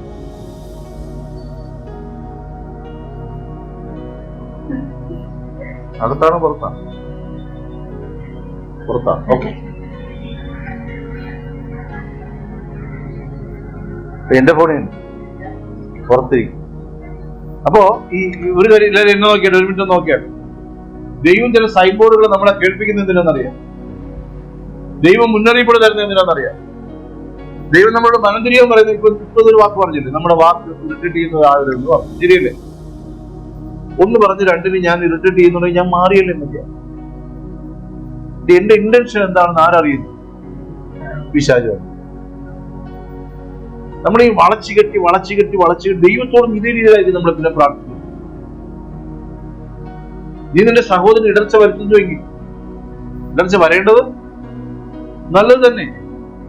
നിന്റെ വാക്കുകൾ ഒരാൾക്ക് ഇടർച്ച വരുത്തുന്നുണ്ടെങ്കിൽ പറയേണ്ട കാര്യത്തിൽ തിരികെ കെട്ടിയോടെ ചാടാൻ. അതായത് കാല് മുകളിലോട്ടും ചുമ്പോന്ന് പറഞ്ഞാൽ പോകാനാണ്. ഞാനല്ല പറഞ്ഞു, കർത്താവാണ്. നീ മൂടാന്ന് വിളിക്കരുത്, പൊട്ടാന്ന് വിളിക്കരുത്, പരിഹസിക്കരുത്. ഹല്ലേലൂയ. നാണം മറയ്ക്കാൻ തുണി ഉടുത്തോ, തുണി ഉടുത്തില്ലെങ്കിൽ എന്ത് ചെയ്യുമെന്ന് ചോദിക്കരുത്. ഉടുപ്പിക്കാരെ ചിലരെ കൊണ്ട് കുളിപ്പിക്കുന്നുണ്ടോ? മുടിയൊക്കെ വെട്ടി വല്ലപ്പോഴൊക്കെ പേപ്പറിൽ കാണാം. തെരുവിൽ കൂടെ നടന്ന യാചകനെ സന്നദ്ധ സംഘടന കൊണ്ട് കുളിപ്പിച്ചെടുക്കും. ബിഫോർ ആഫ്റ്റർ മുടിയൊക്കെ വെട്ടി വരുമ്പോൾ ഒത്തൊരു യുവാവ് എഴുന്നേറ്റ് വരും. ഈ മാണിക്യക്കൽ ഇതിനകത്ത് കിടന്നു എന്ന് സന്നദ്ധ സംഘടനയ്ക്ക് വരേണ്ടി വന്നു. നമ്മളെ നന്നാക്കാൻ സന്നദ്ധ സംഘടനയില്ല. ഇതുപോലുള്ള സഭായോഗങ്ങളും ഇന്നലെയൊക്കെ നടന്നതുപോലുള്ള ചില ഫാസ്റ്റിംഗ് പ്രേയറുകളും ദേഷ്യമൊന്നും തോന്നുന്നു. ഇതൊക്കെ തന്നെ ഉള്ളൂ. എന്റെ സഭായോഗത്തിന് വരുമ്പോൾ സഭയുടെ നാഥനെങ്കിലും ഒന്ന് കീഴടങ്ങും. അപ്പൊ എന്റെ വാക്കുകൾ ഞാൻ എങ്ങനെ സംസാരിക്കണം? എന്റെ വായിൽ നിന്ന് വരുന്ന വാക്കുകൾ എന്തായിരിക്കണം? രക്ഷിക്കപ്പെട്ടവന്റെ വാക്കുകളായിരിക്കണം. ഇത്രയേ ഉള്ളൂ. സ്നാനപ്പെട്ടവന്റെ വാക്കുകളായിരിക്കും. എന്നോട് എത്ര പേര് പറഞ്ഞു, നീ ഇങ്ങനെ ജലതിനെ വാ ഞാൻ കാണിച്ചത്, ജാതിയിൽ ഒഴിച്ചു പോയി കാണിച്ചു. സ്നാനപ്പെട്ടവരെ ഞാൻ എനിക്ക് വരുമ്പോൾ തന്നെ ശ്രദ്ധിക്കാറുണ്ട്, ദൈവം ഇത് എവിടെ നിന്ന് വരുന്നു, ആമേൻ, എവിടെ നിന്ന് പുറപ്പെട്ടു വരുന്നു. ഹല്ലേലൂയ. അടുത്ത വാക്യം. അവരുടെ ദേവന്മാരെ തീയിലിട്ട് കളഞ്ഞത് സത്യം തന്നെ. അവരുടെ ദേവന്മാരെ, കളഞ്ഞത് സത്യം തന്നെ. ആരുടെ ദേവന്മാരെ? അശൂർ രാജാക്കന്മാർ അപ്പുറത്തും ഇപ്പുറത്തൊക്കെ കയറി മെനഞ്ഞ് അവിടുത്തെ ദേവന്മാരെ എല്ലാം എന്ത് ചെയ്തിരിക്കുകയാണ്? അശേരയാണ് ഇവരുടെ പ്രതിഷ്ഠ. അശേര പ്രതിഷ്ഠയാണ് വലുതെന്ന് പറഞ്ഞിട്ടാണ് ഈ അശൂർ രാജ്യം വരുന്നത്. ഇപ്പൊ ഹിസ്കിയാവ് പറയാണ്, അവരുടെ ദേവന്മാരും എന്റത് ദൈവവുമാകുന്നു. ഞാൻ പ്രാർത്ഥിക്കുന്നത് ദൈവത്തോടും അവർ നിൽക്കുന്നത് ദേവന്മാർ നിമിത്തവും അത്രേ. ഞാൻ പറയാമെന്ന സന്ദേശം ഇതാണ്. എടുത്തുവെച്ച വചനം വേറെ സന്ദേശം ഇതാണ്. നമ്മൾ പറയല്ലേ, കയ്യാല പുറത്തിരിക്കുന്ന തേങ്ങ. അതിന്റെ അർത്ഥം എന്തല്ലേ? തേങ്ങ ആയതുകൊണ്ട് അങ്ങോട്ട് ഉരുണ്ട് വീഴാം, ഇങ്ങോട്ട് ഉരുണ്ട് വീഴാം. ഇങ്ങോട്ട് വീണ എന്റത്, അങ്ങോട്ട് വീണ അപ്പുറത്തുള്ളത്. ഇത്രയൊക്കെ മനസ്സിലാവും. Hallelujah, hallelujah. അപ്പോ ഒരു തേങ്ങ കയ്യാലപ്പുറത്തിരിക്കും. ഈ തേങ്ങ ഇങ്ങോട്ട് വീണാൽ ഞാൻ മോഷണ കേസിൽ പ്രതിയാണ്. എന്റെ അടുത്തുനിന്ന് തൊണ്ടി എടുത്താൽ എന്തായിത്തീരും? എങ്കിത് വരാതിരിക്കാൻ ഞാൻ എന്ത് ചെയ്താൽ മതി? എടുക്കണം. ഇപ്പുറത്ത് വീണുണ്ട്, അങ്ങോട്ട് തള്ളിയില്ല. ഇപ്പുറത്ത് കേറാൻ അനുവദിക്കരുത്. എന്ന് വെച്ചാൽ അശൂർ സൈന്യം ഇപ്പുറത്ത് വരും. അവന്മാർ അപ്പുറത്ത് നിന്ന്. നിങ്ങൾ കാര്യം ശ്രദ്ധിച്ചോ? ഈ നമ്മളോട് എതിർക്കുന്നവരുടെ, ഈ മനുഷ്യരെ ഭയപ്പെടുത്തുന്നവരുടെ വാക്കുകളാണ് നമ്മൾ ഭയപ്പെടുത്തി കളയുന്നത്. ഏലിയാവിൻ ഇസബേല് പറഞ്ഞ ഒരൊറ്റ വാക്ക് കേട്ട് ആ മനുഷ്യനോട് ഓട്ടങ്ങൾ, ഒരു വാക്ക്. അതുപോലെ പൗലോസിന്റെ അടുക്കലും കൊണ്ടുവന്നു വാക്കുകൾ. അത്യുന്നതനായ ദൈവത്തിന്റെ മക്കളെ എന്നൊക്കെ പറഞ്ഞുകൊണ്ട് പറയുമ്പോൾ ഒറ്റ നോട്ടം ഭൂതറങ്ങി. അതോടുകൂടി അവൾ സുബോധം. ഹല്ലേലൂയ. ഈ ഗെരസേനി ദേശത്ത് എന്നിട്ട് ഭൂതം പറയുന്ന പറച്ചിലുണ്ടോ? നമ്മള് പാവങ്ങളാണ്. വരുമ്പോഴേക്ക് ഈ കാലെടുത്ത് വെക്കുമ്പോ തന്നെ ഉണ്ടല്ലോ, യേശു ആ ദേശത്ത് കാൽ വെക്കുമ്പോ തന്നെ ഇവന്മാരുടെ അടിസ്ഥാനങ്ങൾ വരും. ദൈവമക്കളുടെ അകത്തൊരു അടിസ്ഥാനം ഉണ്ടെന്ന് വിശ്വസിക്കും. ഈ അടിസ്ഥാനത്തിൽ തെറ്റിക്കാൻ നാവിന്മേൽ ഗുളിയും കയറിയതുപോലെ തോന്നിയത് വിളിച്ച് പറയാം. അതെ. അപ്പൊ ഇന്ന് മുതൽ ഒരു തീരുമാനം എടുക്കും. കഴിഞ്ഞ ആഴ്ച ഒരാൾ തീരുമാനം എടുത്തു, ഇനി എല്ലാ ആഴ്ചയിലും ഞാൻ യോഗത്തിന് ആളെ കാണാം. അങ്ങനത്തെ തീരുമാനം എടുക്കുക. അതൊരു തീരുമാനം ശ്രമിക്കുക. എന്റെ വായിൽ നിന്ന് നല്ല വാക്കുകളെ വരും. കേൾക്കാൻ വേഗവും. ഇത് അങ്ങനെയൊന്നുമില്ല. അകത്ത് ചില ബോധക്കെട്ടുകൾ അകത്ത് വെച്ചിട്ടാണല്ലോ വാക്ക് കേൾക്കുന്നത്. പറഞ്ഞു വരുന്നതിന് മുമ്പ് എന്ത് കളയുന്നു? നമുക്ക് മുൻവിധി ഉണ്ടെങ്കിൽ നമ്മൾ കയറി അടിച്ചളയും. ശരിയല്ലേ? മുൻവിധികളാണ് നമ്മളെ താഴ്ത്തു കളയുന്നത്. നേരെ വിളിച്ച് ഒന്നുമില്ല, ഇങ്ങനെ പറയേണ്ട കാരണം ഞാനതൊന്നും പറഞ്ഞില്ലല്ലോ, എനിക്കറിയാം പറഞ്ഞു കേട്ടോ. അപ്പൊ സംഗതി നേരത്തെ കയറിയതാ വേഷം. അതുകൊണ്ടാണ് നമ്മൾ ചാടിക്കറി കടിക്കുന്നത്. ദൈവമക്കളെ, രക്ഷിക്കപ്പെട്ടവരാണെന്നൊരു ബോധത്തിലുണ്ടാവും. നമ്മളെ ആരെങ്കിലും കോലിട്ടിളക്കാൻ നമ്മൾ മരിച്ചു എന്നൊക്കെ പറഞ്ഞു. ചിലപ്പോ ഫോൺ എടുക്കുന്ന ആവശ്യമില്ല, ചെവിയിൽ വെക്കണ്ട, അതിന് ഓഫ് ചെയ്ത് മാറ്റി. ഓഫ് ചെയ്തിടാനല്ല പറഞ്ഞു. ഇങ്ങനെയുള്ള തെറികളോ എന്തെങ്കിലും കേട്ടാൽ ഓഫ് ചെയ്തെങ്കിൽ കേൾക്കാതില്ല. ഇതെല്ലാം കഴിഞ്ഞിട്ട് ഒന്ന് ഓണാക്കി നോക്കുക. അപ്പോഴും ഉണ്ടെങ്കിൽ ഓഫ് ചെയ്ത് വെച്ചിട്ട് ഇതാകുമ്പോൾ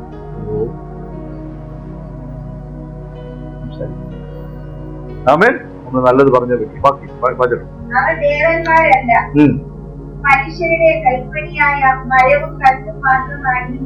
ഉണ്ടോ? ഈ വീണതൊക്കെ മരവും കല്ലും കൈപ്പണിയുമാണ്. മനുഷ്യൻ പണിതൊക്കെ വീണുപോകും. ഈ മനുഷ്യന്റെ പ്രാർത്ഥന ഉണ്ട് അകത്ത് ചെയ്തിട്ട്. അടുത്ത്, അതുകൊണ്ടാണ് അവർക്ക് നശിപ്പിക്കാൻ കഴിഞ്ഞത്. ദൈവത്തിന്റെ ആത്മാവുള്ളവനെ നശിപ്പിക്കുവാൻ കഴിയത്തില്ല. ദൈവത്തിന്റെ വചനത്തിന് കീഴടങ്ങുന്ന ഒരുത്തൻ പരാജയപ്പെടില്ല.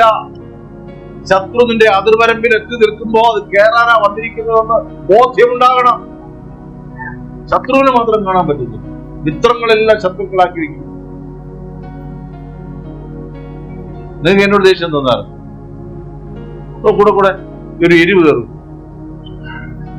പറയാനും പറ്റൂല, പറഞ്ഞാൽ എന്ത് പറയുന്ന അറിയാം. അതുകൊണ്ടൊന്നും ഒരു ഗ്യാപ്പ് ഇട്ടത് ദൈവം തന്നതൊന്നുമല്ല. നമ്മളിവിടെ ഊഷ്മള ബന്ധം ഉണ്ടാകും. ആ ഊഷ്മള ബന്ധം എന്തെന്ന് വെച്ച് കഴിഞ്ഞാൽ, ഞാനത് തുറന്ന് സഭയോട് പറയാം, നിങ്ങളുടെ ഹൃദയത്തിനകത്ത് കയ്പ് തോന്നിയിട്ടുണ്ടെങ്കിൽ നിങ്ങൾ ആ കയ്പ് മൂടി വെക്കരുത്. നിങ്ങൾക്ക് മനസ്സിലാകാത്ത പല കാര്യങ്ങളിലും സഭ നടത്തും.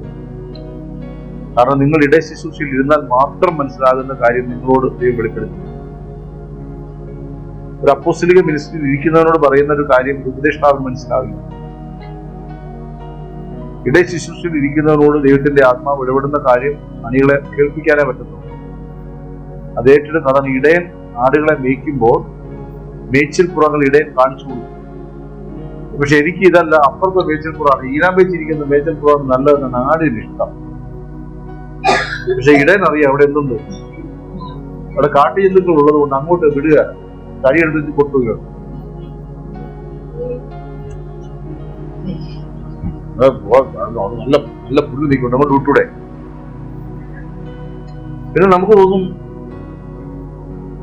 നമ്മെക്കാൾ, അതായത് എനിക്ക് അതിനേക്കാൾ നന്നായിട്ട് ചെയ്യാൻ പറ്റും. ഞാനും കണ്ടില്ല. ദൈവവചനത്തിന്റെ ഒരു കാര്യത്തിൽ സത്യം പറയാം, ഒരു കളി എത്ര വേണേലും കളിച്ചോളൂ, അത്രമേൽ ചിന്തപ്പെടും. നിൽക്കുന്നവൻ മറ്റവനെ അങ്ങോട്ട് കളയല്ലേ. ദൈവം സ്നേഹിക്കാൻ തുടങ്ങുമ്പോൾ നമ്മൾ എത്ര വേണോ വാല് പൊക്കിക്കോ, ആ വാലുകളൊക്കെ മുറിക്കാനുള്ള വചനവും കൂടെ അതിന്റെ പുറകെ. ഹല്ലേലൂയ.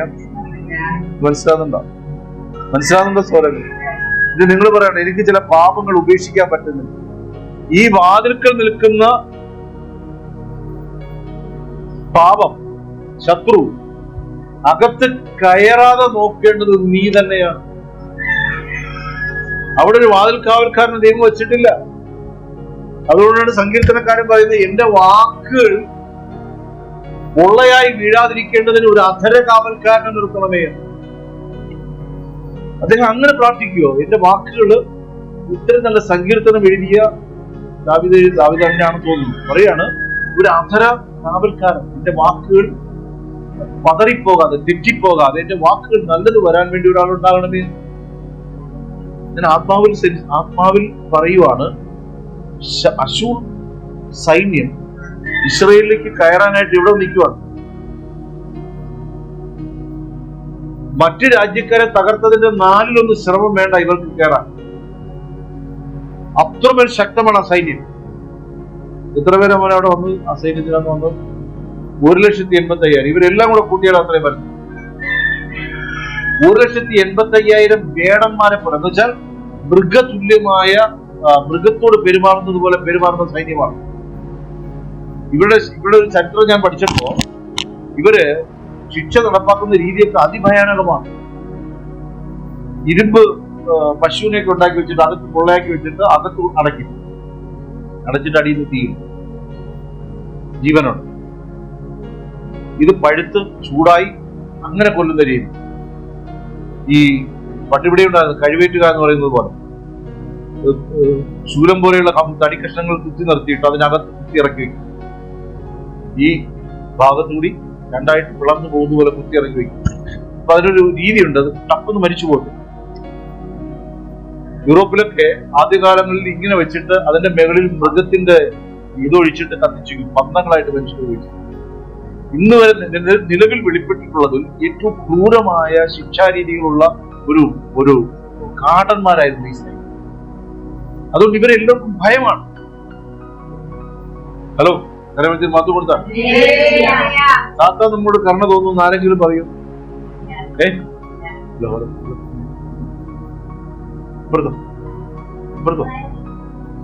അത് പിന്നെ പറഞ്ഞുതരാം. നീ ഇനിയിപ്പോ ഇബ്രാഹിമിൽ തുടങ്ങും, പിന്നെ കുറെ കഴിയുമ്പോൾ അവള് വേറെ വഴിക്ക് പോകും. ഇവിടെ വന്നിരിക്കും, ഇത് വഴിക്ക് ചെയ്തില്ല കേട്ടോ. ആമേൻ. അതുകൊണ്ട് ദൈവമക്കളെ ഒരു കാര്യം പറയാം, ശത്രു അതിർവരമ്പത്ത് എത്തിയെങ്കിൽ മാനസാന്തരപ്പെടാൻ ഇനി വൈകരുത്. നമ്മൾ പ്രതികൂലങ്ങളുടെ മധ്യേ നിൽക്കുന്നുണ്ടെങ്കിൽ അത് ശത്രു അപ്പുറത്ത് നിൽക്കുന്നു, അതിന്റെ സ്മെല്ലുകളായി അടിക്കുന്നു. ആമേൻ. നമ്മൾ സംഘർഷങ്ങളിലേക്ക് പോകുന്നു, നമ്മുടെ ഹൃദയം ക്രിസ്തുവിൽ ആനന്ദിക്കുന്നില്ല, യേശുവിൽ ആനന്ദിക്കുന്നില്ല എങ്കിൽ അത് വരമ്പില് ഇതിന്റെ സ്മെല്ലടിക്കുക. ആമേൻ. ബുദ്ധിയുള്ള ഹിസ്കിയാവ് ഓടിച്ചിട്ട് പറയുവാണ്, അവർ ദേവന്മാരാണ്, കൈപ്പണിയായതാണ്. എന്നല്ലേ ഹോവേ എന്ന് വായിച്ചേ. ഇപ്പോഴോ ഞങ്ങളുടെ ദൈവമായ യഹോവേ, നീ ഒരുത്തൻ മാത്രം യഹോവ എന്ന് ഭൂമിയിലെ സകല രാജ്യങ്ങളും അറിയേണ്ടതിന് ഞങ്ങളെ അവന്റെ കയ്യിൽ നിന്ന് രക്ഷിക്കണമേ. ഞങ്ങളെ അവന്റെ കയ്യിൽ നിന്ന് രക്ഷിക്കണം. ഭയമുണ്ട്, നമുക്ക് പരിഹരിക്കപ്പെടാൻ പറ്റാത്ത പ്രശ്നങ്ങളുണ്ട്. പക്ഷെ അവൻ അകത്ത് കയറുന്നതിന് മുമ്പ് നീ ആലയത്തിനകത്ത് കയറ. ശത്രു എന്റെ വീടിനകത്ത് കയറാൻ ഇതൊന്ന് മനസ്സിലാക്കാൻ വേണ്ടിയിട്ട് ഒരു വാക്യം കൂടെ വായിച്ചട്ടെ. ഏശയ്യാ 5-ാം അധ്യായം മുതൽ വായിച്ചട്ടെ. ഏശയ്യാ 5. ഏശയ്യാ പ്രവചനം 5-ാം അധ്യായം 1 മുതൽ. ഞാൻ എന്റെ പ്രിയതമനെ അവന്റെ മുന്നിൽ കുറിച്ച് എന്റെ പ്രിയന്റെ പാട്ട് പാടും. എന്റെ പ്രിയതമന് ഏറ്റവും ഫലവത്തായൊരു കുന്നിന്മേൽ ഒരു മുന്തിരിത്തോട്ടം ഉണ്ടായിരുന്നു. അവൻ അതിന് വേലി കെട്ടി അതിനെ കല്ലുപിടുക്കി. അപ്പൊ ഇവിടെ കർത്താവ് പറയുന്നുണ്ട് എന്റെ പ്രിയന്. എന്റെ പ്രിയന് നമ്മളെ കർത്താവ് വിളിക്കുന്ന പേരാണ് പ്രിയൻ, സ്നേഹിതൻ, മക്കൾ എന്നൊക്കെ വിളിക്കുക. അപ്പൊ നമ്മളുടെ മേൽ ഇതൊരു തോട്ടമാണെന്ന് കരുതിക്കും. ഈ തോട്ടത്തെ ആര് കാത്തുകൊള്ളണം? മനസ്സിലാകുന്നുണ്ടോ? ഈ തോട്ടം സൂക്ഷിപ്പാനാണ് ഏൽപ്പിച്ചത്. ഏതെല്ലാം കൊണ്ടാക്കിയത്. ഈ തോട്ടത്തിൽ വേണ്ടാത്ത പഴം കയറാൻ പാടില്ല, വേണ്ടാത്ത പഴം അകത്ത് പോകും. ആ പഴം കൊള്ളാമെന്ന് പഠിപ്പിച്ചത് സാത്താൻ, എടുത്തത് ഹവ്വയാണ്, കൊടുത്തത് ഹവ്വയാണ്, കഴിച്ചത് ആദം, മരിച്ചത് അവർ രണ്ടുപേരും. മനസ്സിലാകുന്നുണ്ടോ? അതുകൊണ്ട് പുതിയ നിയമത്തിൽ നോക്കിക്കഴിഞ്ഞാൽ കർത്താവ് തന്റെ ജീവനെ തന്നു. ആമേൻ. ഇനി അതിന്റെ മേൽ മറ്റൊരു പണി നടത്താൻ അനുവദിക്കും. ഇനി എന്നിൽ കൂടി ക്രിസ്തു സംസാരിച്ചുകൊണ്ടേയിരിക്കും, എന്നിൽ കൂടി യേശു സംസാരിച്ചുകൊണ്ടേയിരിക്കും. ആമേൻ. നിയോഗത്തിന്റെ പ്രാർത്ഥനയായി ഈ മനുഷ്യൻ പറയുകയാണ്, യേശുവേ നീ മാത്രം ഒരുത്തൻ, നീ മാത്രമേ ഉള്ളൂ. യഹോവ ഇപ്രകാരം അരുളിച്ചെയ്യുന്നു. അത് എന്താണോ? ഓ സോറി, 5 വായിച്ചത്. 5 വേറെ വായിച്ചില്ല. ഞാൻ എന്റെ പ്രിയതമനെ അവന്റെ മുന്തിരിത്തോട്ടത്തെ കുറിച്ച് എന്റെ പ്രിയന്റെ പാട്ട് പാടും. എന്റെ പ്രിയതമന് ഏറ്റവും ഫലവത്തായ ഒരു മുന്തിരിത്തോട്ടം ഉണ്ടായിരുന്നു. അവൻ അതിനെ വേലിക്കും അതിനെ കല്ലിൽ പ്രവർത്തിക്കും. നമ്മള് ആ പാട്ടിൽ പാടിയില്ലേ, ക്രിസ്തുവാ പാറമേൽ നിർത്തി, പാറ വച്ചിട്ട് വേലി കൂടെ കിട്ടും. മുന്തിരിവള്ളിയതാണ് 15 പറയുന്നില്ലേ, ഞാൻ സാക്ഷാൽ മുന്തിരിവള്ളി, നിങ്ങൾ ശാഖകൾ വാങ്ങും. നട്ടിട്ടും കായ്ച്ചില്ലേ, കായ്ച്ചില്ലേ, കായ്ച്ചില്ലേ. അടുത്ത അവൻ അതിന് വേലി അതിനെ കല്ലിൽ പ്രവർത്തിക്കും.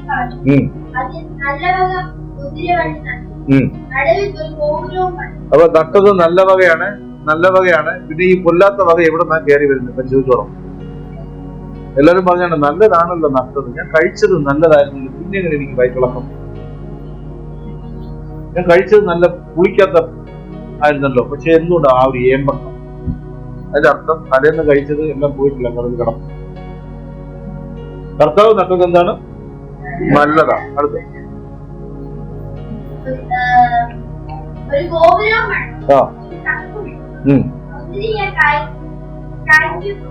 അപ്പൊ നമ്മളെ കുറിച്ചുള്ള പിതാവിന്റെ ആഗ്രഹങ്ങൾ കണ്ടു.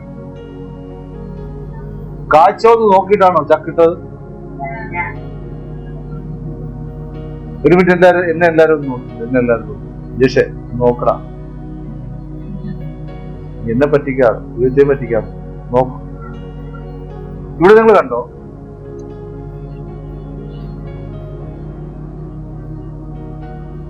ഈ മുന്തിരി വള്ളി നട്ടപ്പോ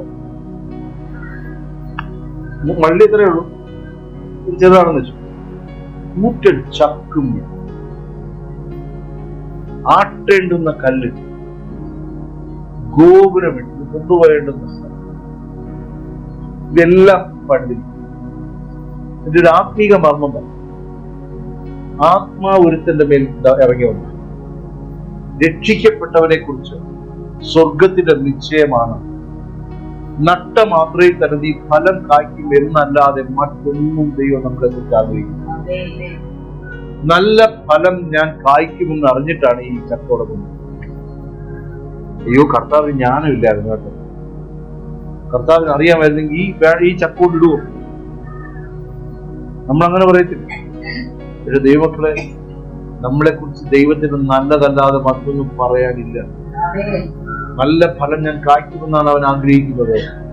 ഞാൻ കായ്ക്കും എന്നുള്ളതിനെ കുറിച്ച് കർത്താവിന് ഡൗട്ടില്ല. പക്ഷെ അത് താഴെ ഫലം പുറപ്പെടുമ്പോൾ വെളിപ്പെടുന്ന ഒരു അറിവുണ്ട്, ഒരു പ്രവൃത്തിയുണ്ട്. വായിച്ചേ, ഇവിടേക്ക് എല്ലാത്തിനോടും പറയുക, എല്ലാത്തിനും ഒരു ഫലമുണ്ട്. എല്ലാം ഫലം കായ്ക്കണം, നല്ല ഫലം കായ്ക്കണം. ക്രിസ്തുവിന്റെ ഫലങ്ങൾ പുറപ്പെടണം. ചക്കിട്ടയ്ക്കുക, ഗോപുരം പണിതയ്ക്കുക, കാത്തിരിക്കുക. ഇതിന്റെ ഇണവചനമാണ് കർത്താവ് പറഞ്ഞ് മുറിച്ചുകളയാൻ പറഞ്ഞു. 3 ആണ്ടായല്ലോ, ഇതുവരെ ഒരു ഗുണവും പിടിക്കാതിരിക്കുവാണ്. 30 കൊല്ലമായിട്ട് മാറാത്തതുപോലെ ചിലതിനങ്ങ് പിടിച്ചങ്ങ് ഇരുന്ന് കളഞ്ഞല്ല, പ്ലാവളത്താം തടിയത് മാംസവേദന അറിയാത്തതുപോലെ ഇരിക്കുക. ചിലത് ഞാൻ മാറിയാലേ കൊന്നാലും നരകത്തിൽ പോയാൽ എന്തിനു പോണം, നീ എത്തിക്കഴിഞ്ഞല്ലോ. ആമേൻ. അപ്പൊ ഇവിടെ കർത്താവ് സിമ്പിളായിട്ട് പറയാം, 3 ആണ്ട് കാലം. ഒരു മുന്തിരിവള്ളി കായ്ക്കാൻ എത്ര കാലം വേണം? പഴയ നിയമത്തിൽ ഇസ്രായേലിനോട് പറയുമ്പോ ഒരു മുന്തിരിവള്ളി കായ്ക്കാൻ എത്ര സമയം വേണം? 6 മാസം ഇട്ടോ? അത് 600 വർഷം വേണം. പുതിയ നിയമത്തിൽ 3 വർഷമാണ് ഫലം കായ്ക്കാൻ. നിങ്ങൾ ആരും കരുതരുത് 5000 പേര് നേടിയതല്ല ദൈവം കാണുന്ന ഫലം. ഇവിടെ നിന്ന് ദുഷിപ്പും ഉന്നായിത്തമനവും പറഞ്ഞിട്ട് സ്വർഗരാജ്യത്തിൽ പോകാതെ നരകത്തിൽ പോകുന്നത് അപ്പന്റെ വേദന. ക്രിസ്തുവിനെ വെളിപ്പെടുത്തുവാൻ എനിക്ക് നിനക്ക് കഴിയണം. ക്രിസ്തുവിന്റെ മനോഭാവം ഉണ്ടാകണം. ഇന്നലെന്തോ ഈ വർഷത്തെ തീരുമാനം കഴിഞ്ഞ ആഴ്ച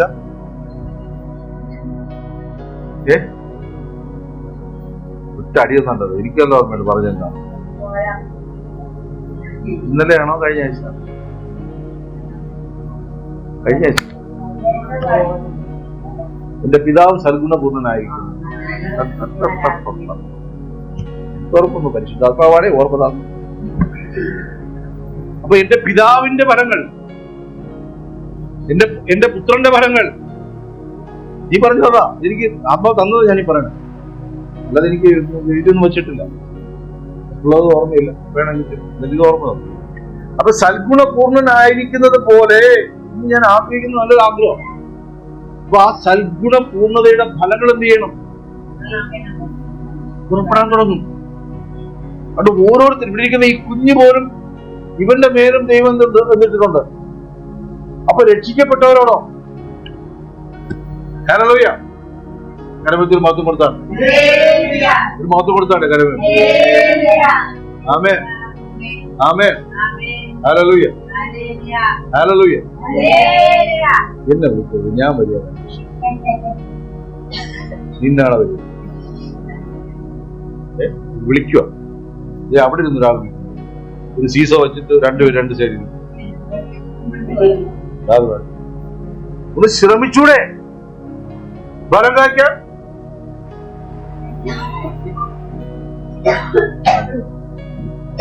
ഇടുക്കിയ പണിങ്ങനെ ആനി പറയാറ്, ഞാൻ ഉറങ്ങുന്നതിന് കുറ്റം പറയുന്നവരെല്ലാം ഉറങ്ങാൻ. ആര് കുറ്റം പറയാൻ? സീസോ ഉണ്ടാക്കി അങ്ങോട്ട് ഇടുക്കിയതേക്കണം. അപ്പൊ ഫലം കാക്കണ്ടേ? അപ്പൊ 3 വർഷമായി അതാണ് അവിടെ കർത്താവ് പറഞ്ഞത്, എന്റെ പിതാവ് മനസ്സരിവുള്ളവനായിരിക്കുന്നത് പോലെ നിങ്ങളും, സൽഗുണപൂർണനായിരിക്കുന്നത് പോലെ നിങ്ങളും. അതിൽ കുറഞ്ഞ് ദൈവമൊന്നും ആഗ്രഹിക്കുന്നില്ല നമ്മളിൽ നിന്ന്. കലവത്തിൽ മാത്രം കൊടുത്താൽ. അപ്പൊ 3 ഫലമില്ല. അപ്പൊ സ്വർഗത്തിൽ നിന്നൊരു ശബ്ദം അങ്ങ് വെട്ടിക്കളയാം. ഉത്തരം പറയുക, ഞാൻ ഇച്ചിരി ഫാക്ടർ ബോസ് 2020 കൂടെ ഒന്ന് ഈ ആളിലും ഞാൻ പുതിയ ചില യോഗങ്ങളിൽ കൂടെ ഒന്ന് ഇരുത്തി നോക്കാം. ഒരു ഫലം കായ്ക്കുന്ന ഒരു വൃക്ഷമാക്കി ഒരാണ്ട് കൂടെ നമുക്ക് ക്ഷമിക്കണം എന്ന് പറയും. ഹല്ലേലൂയ. മറ്റൊരു ഭാഗത്ത് കർത്താവ് ശിഷ്യന്മാരും കൂടി വരുമ്പോ ഇതെല്ലാം ചിന്തിച്ചാണ്. അത്തിയിൽ പഴയില്ല, വിശന്നു, അവന് വിശന്നു. ദൈവത്തിന്റെ വിശപ്പ് എന്ന് പറഞ്ഞാൽ നമ്മളിൽ ഫലമില്ലെങ്കിൽ കർത്താവ് വിശന്നു. ഇവിടെ വിശന്നപ്പോ അവിടെ ഇങ്ങനെ ഒരു വാക്കിങ്ങനെ എഴുതി വെച്ചിരിക്കുന്നു, അത് പഴത്തിന്റെ കാലം എന്നിട്ടും ഫലമില്ല. അത്തി ഫലമുണ്ട്. അമ്മ എന്ത് ചെയ്യാൻ ചെയ്താ എന്ന് പറയുന്നു. ഇവിടെ കർത്താവ് അത്തിയോട് ചോദിക്കുകയാണ്, നിന്റെ ഫലം എവിടെ? അപ്പൊ അത്തി പറയണം, ഇത് കാലമല്ലല്ലോ, ഇത് ചിങ്ങം വന്നില്ലല്ലോ, കൊയ്ത്ത് വന്നില്ലല്ലോ. അപ്പോഴും ആ കർത്താവേ ദൃഷ്ടാന്തമായി ഉപമയായി ഇത് പറഞ്ഞു വെച്ചിരിക്കുമ്പോ എനിക്കൊന്ന് മാളനോട് സംശയം ചോദിച്ച വിഷയമാണ്. അപ്പൊ നല്ല സംശയം ചോദിച്ചു, അതെന്തായാലും ത്രെഡ് ഉണ്ടാവും. വിളിക്കാറില്ല. അപ്പോ ഞാൻ ആ വിഷയം പ്രാർത്ഥിച്ച് പ്രതികരിക്കാം. ഒരു വെളിപ്പാട് നാം എപ്പോഴും ഫലം കായ്ക്കണമെന്ന് വെളിപ്പാട് പുസ്തകം 22 അതാത് മാസം അതത് ഫലം, 12 മാസവും 12 ഫലങ്ങൾ. വൃക്ഷത്തിന്റെ ഇല ജാതികൾക്ക് രോഗശാന്തിക്ക് ഉതകുന്നു. അപ്പൊ ഫലം കായ്ച്ച ഞാൻ ജനുവരി കാച്ചു ഫെബ്രുവരി കാച്ചില്ല എന്ന് പറയാൻ പറ്റും. അതുകൊണ്ടാണ് അവിടെ പറഞ്ഞത് പൂർണ്ണൻ എന്നൊരു വാക്ക് ആരെ കുറിച്ചേ പറയാൻ പറ്റുള്ളൂ? കർത്താവിനെ കുറിച്ചേ പറയാൻ പറ്റും. കർത്താവ് നമ്മളെ കുറിച്ച് എന്ത് തന്നെയാ പറയുന്നത്? നീയും സൽഗുണ എല്ലാ സൽഗുണങ്ങളുടെയും പൂർണ്ണ കർത്താവാണെങ്കിൽ നീയും അങ്ങനെ ആയേ മതിയാകൂ. മനസ്സിലായി? അവിടെ രക്ഷപ്പെടാൻ ഒരു ഓപ്ഷനും ഇല്ല. നമ്മൾ പറയും, കർത്താവേ നീ പരിശുദ്ധാത്മാവിനാൽ ജനിച്ചു, അതുകൊണ്ട് നിനക്ക് ഇതെല്ലാം കഴിഞ്ഞു. ഞങ്ങൾ അങ്ങനെയല്ല, പാപത്തിൽ എന്റെ അമ്മ എന്നെ അപ്പോൾ സങ്കീർത്തനം പിടിക്കും, അകൃത്യത്തിൽ എന്റെ അമ്മ എന്നെ ഒഴിവാക്കി, എന്റെ അമ്മ പാപിയായിരുന്നു, അവര് പാപിയായിരുന്നു, ഇവര് പാപിയായിരുന്നു, ശാപം പിടിച്ച് കിടന്നവനാ. ഇതെല്ലാം പറയുമ്പോ കർത്താവ് പറയാം, ഞാൻ നിനക്ക് വേണ്ടി മരിച്ചു, എന്റെ ആത്മാവിനെ നിനക്ക് തന്നു, ഇനി നീ എന്തെങ്കിലും പറഞ്ഞ് രക്ഷപ്പെടാൻ ശ്രമിക്കും. അമ്മേ ആ മുന്തിരി വണ്ടിയിലോട്ടൊന്ന് പോകും. അപ്പൊ നട്ടത് എന്താണ്?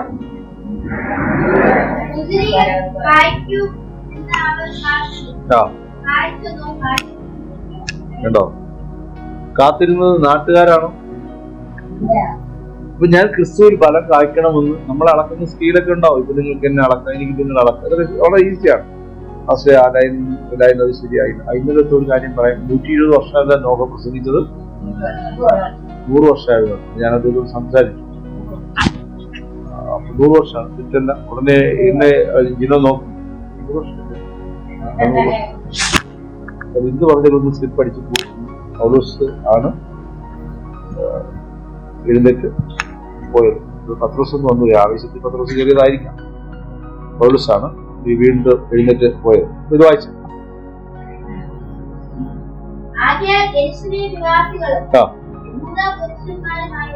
കേട്ടോ? അപ്പൊ ഫലം കായ്ക്കാൻ കാത്തിരുന്നു. കായ്ച്ചത് എന്താണ്?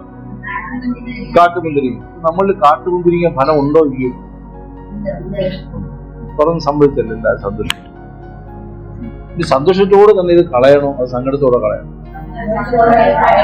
എത്ര പേര് കളയും? എല്ലാവരും കൈ കൊടുക്കും. അതൊരാഗ്രഹം ഉണ്ടെന്ന് പറഞ്ഞു. കളയൊന്നും ഉറപ്പുള്ളവരൊന്നും അശ്വന്ന് കളയത്തില്ല. എനിക്ക് വേണ്ടി കളയണ്ട. സ്വർഗരാജ്യത്തിൽ പോകണമെങ്കിൽ കളഞ്ഞേ പറ്റൂ. ദൈവരാജ്യത്തിൽ പ്രവേശിക്കണമെങ്കിൽ കളഞ്ഞേ പറ്റൂ.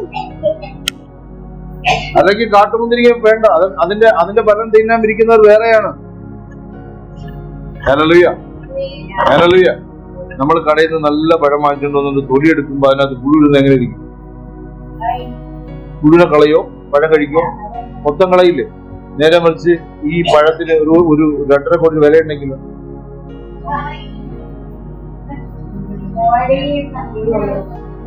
കോഴി തിന്നുന്നതിനല്ലേ ഞാൻ പറഞ്ഞു. നിങ്ങൾ കൊണ്ടുവന്ന പഴത്തിന് 2 കോടി രൂപ വിലയുണ്ട്, അതിലൊരു പുഴു കണ്ടു എങ്കിലെന്ത് ചെയ്യും? പുഴുവിനെടുത്ത് കളയും. മറ്റത് 1.5 രൂപയുടെ ഉള്ളൂ ഒരു പഴം എന്ന് വിചാരിച്ചിട്ടാണ് കളയും. മൂല്യം കൽപ്പിച്ചാൽ നീ കളയില്ല, അതിലിരിക്കുന്ന കൃമിയെ കളയും, അതിന്റെ രുചിയെ നഷ്ടപ്പെടുത്തുന്നതിനെ തിരിച്ചറിയും. എത്ര വലിയ മഹത്വമാണ് എന്റെ അകത്തിരിക്കുന്നതെന്ന് ഞാൻ അറിയണം.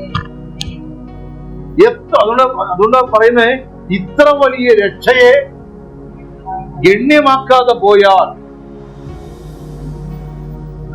ഇത്ര വലിയ രക്ഷയെ, ഇത്ര വലിയ സമ്പത്തിനെ ഇത്ര വലിയ നന്മകളെ, ഇത്ര വലിയ ദൈവത്തെ ഞാൻ നഷ്ടമാക്കിയ ഒരിക്കലും ഞാൻ അറിയും. എന്തിനു വേണ്ടി നഷ്ടമാക്കിയെന്നറിയാമോ? അപ്പുറത്ത് കോമഡിയോട് മിണ്ടാൻ പറ്റും, കൂടെ ഉള്ളതിനോട് ക്ഷമിക്കാൻ പറ്റുന്നില്ല, സ്നേഹിക്കാൻ പറ്റുന്നില്ല, ദൈവജന പ്രകാരം താഴാൻ പറ്റുന്നില്ല. അതുകൊണ്ടോ നമ്മൾ സ്നേഹിച്ചല്ലേ മതിയാവൂ. നമ്മൾ കീടം കണ്ടേ. ഞാനുള്ള കാര്യം തുറന്നു പറയാം, എന്തെങ്കിലും ഒരു കുറവെങ്കിലും വെളിപ്പെടുത്തുന്നെങ്കിൽ ഞാൻ ദൈവത്തിന് കീടങ്ങാത്ത ഭാഗങ്ങളില ഇതെല്ലാം വെളിപ്പെടുത്തും. നമ്മൾ എന്തെങ്കിലുമൊക്കെ അശുചിയും വ്യാപാരങ്ങളൊക്കെ വെളിപ്പെടുന്നുണ്ടെങ്കിൽ ഞാൻ ജയിച്ച കാര്യങ്ങളിലൊക്കെ എനിക്ക് ഭയങ്കര ഞാൻ അതൊരു ഭാവം. തോറ്റ മേഖലയിലൊക്കെ ഞാൻ താഴ്ന്നിരുന്നല്ലേ മതിയാവൂ. ഞാൻ ജയിച്ച മേഖലയിൽ ഇവള് പരാജയമായിരിക്കും, ജിനോ പരാജയമായിരിക്കും, ജിനോ ജയിച്ച മേഖലയിൽ ഞാൻ പരാജയം. പക്ഷെ നമ്മൾ രണ്ടുപേരും പരാജയപ്പെട്ട മേഖലയിൽ ജയിച്ചല്ലേ മതിയാവും. വേണ്ടേ? അതോ നമ്മൾ ഈ പറഞ്ഞ പോലെ സൽഗുണപൂർണ്ണനാകാൻ ആഗ്രഹിച്ചാൽ അവൻ അതിലേക്ക് എത്തും. അത് ആഗ്രഹിച്ചില്ലെങ്കിലോ അയ്യോ ഞാൻ ഭാവി ഞാൻ ഇനി രക്ഷപ്പെടും തോന്നുന്നു. ശരിയാണ്, നീ രക്ഷപ്പെടുകയില്ല. കാരണം നിനക്ക് താല്പര്യമില്ല, മാറാൻ താല്പര്യമില്ല. നല്ല വാക്കിൽ ഇന്ന് പോലെ പറയുള്ളൂ അല്ലേ? തിരുവാനടുത്തില്ലേ നമ്മൾ ദോഷം പറയത്തില്ല, ആണോ മെഴുകു പറഞ്ഞത്? നമ്മൾ നല്ല വാക്കല്ലേ പറയുന്നുള്ളൂ തിരുവാനടുത്തില്ല. ഇന്ന് ഉച്ച കഴിഞ്ഞ് അത് വന്നാൽ അപ്പൊ തന്നെ ദൈവസന്നിധിയിൽ കരഞ്ഞുകൊണ്ട് പറയണം, അപ്പൊ വന്നുപോയി. പ്രാക്ടീസ് ചെയ്യ. ഇതെങ്ങനെ ജയിക്കും? എങ്ങനെ ജയിക്കും? ഹലോ, എങ്ങനെ ജയിക്കും? ബുദ്ധിയാലും ആത്മാവിനാലും. ശരി, എങ്ങനെ ജയിക്കുക? നീ ഈ ഉറക്കത്തെ നീ എവിടെ നിന്ന് എവിടേക്ക് വീണുവെന്ന് നീ അറിയണം. പിന്നെ എന്ത് നല്ല ത്രെഡുകൾ, എന്ത് നല്ല വചന സന്ദേശങ്ങൾ എന്റെ അടുക്കലൊന്ന് പങ്കുവെച്ചോണ്ടിരുന്നതെന്ന് അറിയാം. ഇനി ഞാൻ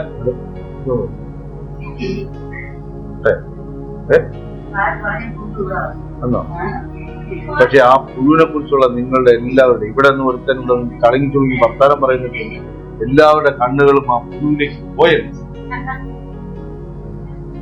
ഹല്ലേലൂയ. അപ്പൊ എന്റെ മേൽ കിടക്കുന്ന ഫലം പുറപ്പെടാതെ ഞാൻ ജയിക്കാതെ തോറ്റവനായി കിടക്കുന്ന ഇടത്തുനിന്ന് എങ്ങനെ ജയിക്കും?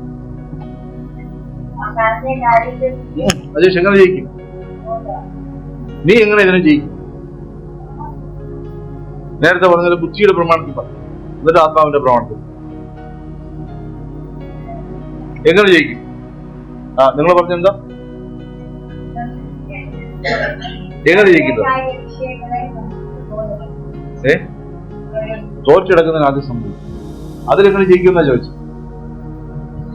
എങ്ങനെ ജയിക്കും?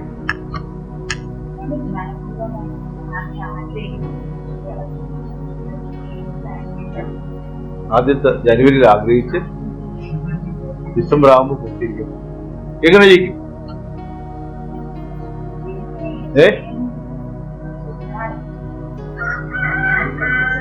നിങ്ങളെ പിടിച്ച് പുറകോട്ട് വലിക്കുന്നതിൽ നിന്ന് നിങ്ങൾ അങ്ങനെ ജയിക്കും. വചനം കൊണ്ട് ജയിക്കും. അവരോട് ചോദിച്ചത്, നിങ്ങൾ മുമ്പോട്ട് ഓടിക്കൊണ്ടിരിക്കുമല്ലോ, അതിൽ കൂടെ കയറുന്ന വിചാരിക്കുള്ള നിങ്ങൾ എങ്ങനെ ജയിക്കും? അങ്ങനെ ജയിക്കുമോ? എങ്ങനെ ജയിക്കും? നിങ്ങൾ ഓടിക്കൊണ്ടിരിക്കുന്ന വണ്ടി കയറിയ ഭൂതത്തിങ്ങനെ വന്നാണ് ശൈലശ്വരി ഇങ്ങനെ ജയിക്കും. അത് ലൈല ശൈലജ് ലൈല പറഞ്ഞു. അപ്പൊ ഇതൊരു അടുത്തിട്ടില്ല, ഇനിയും ഗ്യാപ്പുണ്ടെന്ന് മനസ്സിലാവും. എന്ന് തീരും എന്റെ കഷ്ടം ഇന്നി മഞ്ഞിലെ, അന്നു മാറും എന്റെ ദുഃഖം നിശ്ചയം തന്നെ, അന്നു തന്റെ ശുദ്ധരൊക്കെ. ഈ കൂടുതൽ അടുക്കണ നമ്മളുടെ പരിപാടി എന്തെന്നറിയാം? ഈ ഭൂമിയിൽ നിന്ന് എടുക്കപ്പെടുന്ന സമയമാണ് ഞാൻ കൂടുതൽ അടുക്കാം. ദുഃഖത്തിന്റെ പാനപാത്രം, ഇതാണ് സമയം. ഇപ്പോൾ അടുക്കാൻ മനസ്സുണ്ടോ? സ്നേഹിക്കാൻ മനസ്സുണ്ടോ? ഈ സന്ദേശം നാളെ കിട്ടത്തില്ല. നാളെ ഈ പ്രബോധനമല്ല. ഓരോരുത്തരെയും പേര് ചൊല്ലി വിളിച്ചിട്ടാണെന്ന് പറയുന്നത്. ആമേൻ. ഇന്ന് ദൈവത്തിന് ആ വേലിയെ കുറിച്ചൊരു കാര്യമുണ്ട്, ശ്രദ്ധിച്ചാട്ടെ. കാട്ടുമുന്തിരി, അതാണ് ഇതിനകത്ത് കയറി കാട്ടുമുന്തിരി വള്ളി നട്ടതാര്? ഞാൻ നട്ട മുന്തിരിയിൽ കാട്ടുമുന്തിരിങ്ങ വരത്തില്ല. സ്വർഗം പറയുക, ഞാനിട്ട ക്രിസ്തുവിൽ മറ്റൊരു അടിസ്ഥാനം ഇടാൻ ആർക്കും കഴിയില്ല. ഏതിലടങ്ങുന്ന വചനം? ക്രിസ്തു എന്ന അടിസ്ഥാനത്തിന്റെ പേരിൽ മറ്റൊന്നിടാൻ ആർക്കും കഴിയില്ല. നിങ്ങൾ വിശ്വസിക്കുന്നുണ്ടോ? ഇപ്പൊ ഇവിടെ ക്രിസ്തു അടിസ്ഥാനമിട്ട് പണിതാണെങ്കിൽ അതിന്റെ അടുക്കെ കൊണ്ട് വേറെ ഒന്നും വയ്ക്കണം. പക്ഷെ അകത്ത്, ക്രിസ്തുവിനകത്ത് മറ്റൊന്നിടാൻ പറ്റത്തില്ല. അതുകൊണ്ടാ പറഞ്ഞ് ആത്മാവിനെ ദണ്ഡിപ്പിക്കാൻ. ആത്മാവിന്റെ മേൽ പാപമില്ല. നിന്റെ ജീവൻ രക്ഷിക്കപ്പെട്ട് പിതാവിന്റെ അടുക്കലിരിക്കുന്നു. അവിടെ കയറി സാത്താൻ കുറച്ച് വെച്ചിട്ട് വരാൻ പറ്റത്തില്ല. പാപം ചെയ്യുന്നത് ദേഹിയാണ്. ജഡം വ്യാപരിക്കുന്നത് ദേഹിയിലാണ്. എനിക്കതിനകത്ത് റോളുണ്ട്. എനിക്ക് ഒരുപാട് ചെയ്യാൻ സാധിക്കും. ഇവിടെ നിയമവാഴ്ച ഉള്ളതുകൊണ്ടല്ലേ ചിലവന്മാര് പോയിട്ട് ഇങ്ങനെ നിൽക്കണാടുന്നുണ്ട്. ഇന്നലെ വാളെടുത്ത് വെട്ടിയവരാണ് ഇന്ന് നിൽക്കണാടുന്നത്. ഇതുപോലെ പാപം ഇല്ലാത്ത നമ്മൾ അല്പം കഴിഞ്ഞ് നോക്കിയാൽ മുറിക്കകത്തോണ്ട് പോയി തേങ്ങ ചാക്കിനകത്ത് വെച്ചിട്ട് തേങ്ങ എടുത്ത് വെച്ചിട്ടാണ് ഇടിക്കുന്നത്. കുറെ ഇടിയൊക്കെ കിട്ടി കഴിയുമ്പോ ഉണ്ടല്ലോ എന്തൊരു മാനസാന്തരപ്പെട്ടിട്ടെന്ന് അറിയാമായിരുന്നു. അതിനിവിടെ സ്ഥലമുണ്ട്. നമുക്ക് ഇവിടെ അങ്ങനെയല്ല സഹോദരങ്ങളെ. കേട്ട വചനം അനുസരിച്ച് അത് വായിച്ചിട്ട് 5 ബാക്കി. ആകയാൽ യെരൂശലേം നിവാസികളും യഹൂദ പുരുഷന്മാരുമായുള്ളവരെ, എനിക്കും എന്റെ മുന്തിരിത്തോട്ടത്തിന്റെ മധ്യേ. അവിടെ പറയുന്നുണ്ട് എന്റെ മുന്തിരിത്തോട്ടം. എനിക്കും എന്റെ മുന്തിരിത്തോട്ടം. ആ വാക്ക് എല്ലാവരും പറഞ്ഞിട്ട് നീ ആരുടെ തോട്ടം വേണം? അജേഷ് ഈ പേരോട് ഇട്ടു വചനം കേട്ടു.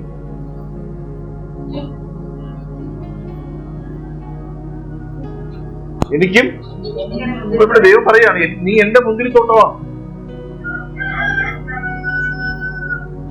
ഈ പറഞ്ഞത് കറക്റ്റ്. ഉത്തമഗീതം എത്ര വയസ്സുവരെ വായിക്കാൻ പാടില്ലെന്ന് ഹല്ലേലൂയ തെറ്റിദ്ധരിക്കും. അതുകൊണ്ടാണ് ആമേൻ. ശരിയായി പറഞ്ഞേ. ബൈബിളിനകത്തും വേറെ എന്തെങ്കിലും വേണ്ടാതിനങ്ങളുണ്ടോ? എന്തായാലും മൊബൈലേ കാണാൻ പറ്റുന്നില്ല. ഇതിനകത്തെങ്കിലും ശരിയാണ് ലോകത്ത് കടന്നു. അതുകൊണ്ട് ആവശ്യപ്പെടുന്നു.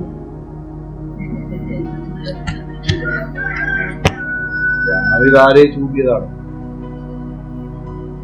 നിങ്ങൾ ഇതിനകത്ത് ദൃഷ്ടാന്തമായി എഴുതി വെച്ച് അടുത്ത വാക്യം വായിച്ചു. ഞാൻ എന്റെ മുന്തിരിത്തോട്ടത്തിൽ ചെയ്തിട്ടുള്ളതല്ലാതെ ഇനി അതിൽ എന്ത് ചെയ്യുവാനുള്ളൂ? ഇപ്പൊ ദൈവം ചോദിക്കുകയാണ്, ഈ മുന്തിരിത്തോട്ടത്തിൽ ഞാൻ എല്ലാം ചെയ്തു.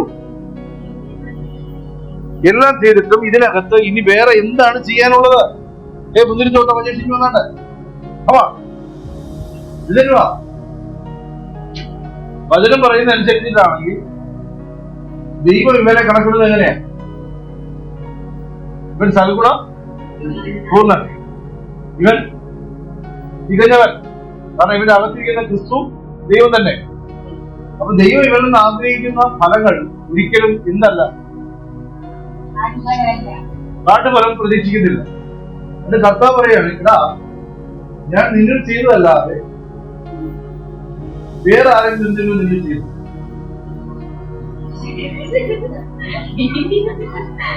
വേറെ ആരെങ്കിലും നിന്റെ ജീവിതത്തിൽ കടന്നു വന്നു. നിന്റെ ഹൃദയത്തെ ശുദ്ധം പറഞ്ഞ് മയക്കുന്ന വഴിപോക്കൻ വന്നു ആൻസർ കർത്തായ. അപ്പൊ ഇവിടെ കിടക്കുന്ന വളവും ദൈവം വിട്ട രക്തവും ദൈവം തന്റെ മാംസത്തെ തന്നതും ജീവനെ തന്നതും ഒക്കെ വഴിപോക്കം വന്നപ്പോ വഴിപോക്കന് വേണ്ടി പാചകം ചെയ്യാൻ ആരംഭിക്കുന്നു. ആണറുക്കുന്നു. സമ്മതിച്ചത് നല്ലതാണ്. ദർശനമാരെ വെട്ടിക്കളഞ്ഞാൽ ഈ രക്ഷപ്പെടും.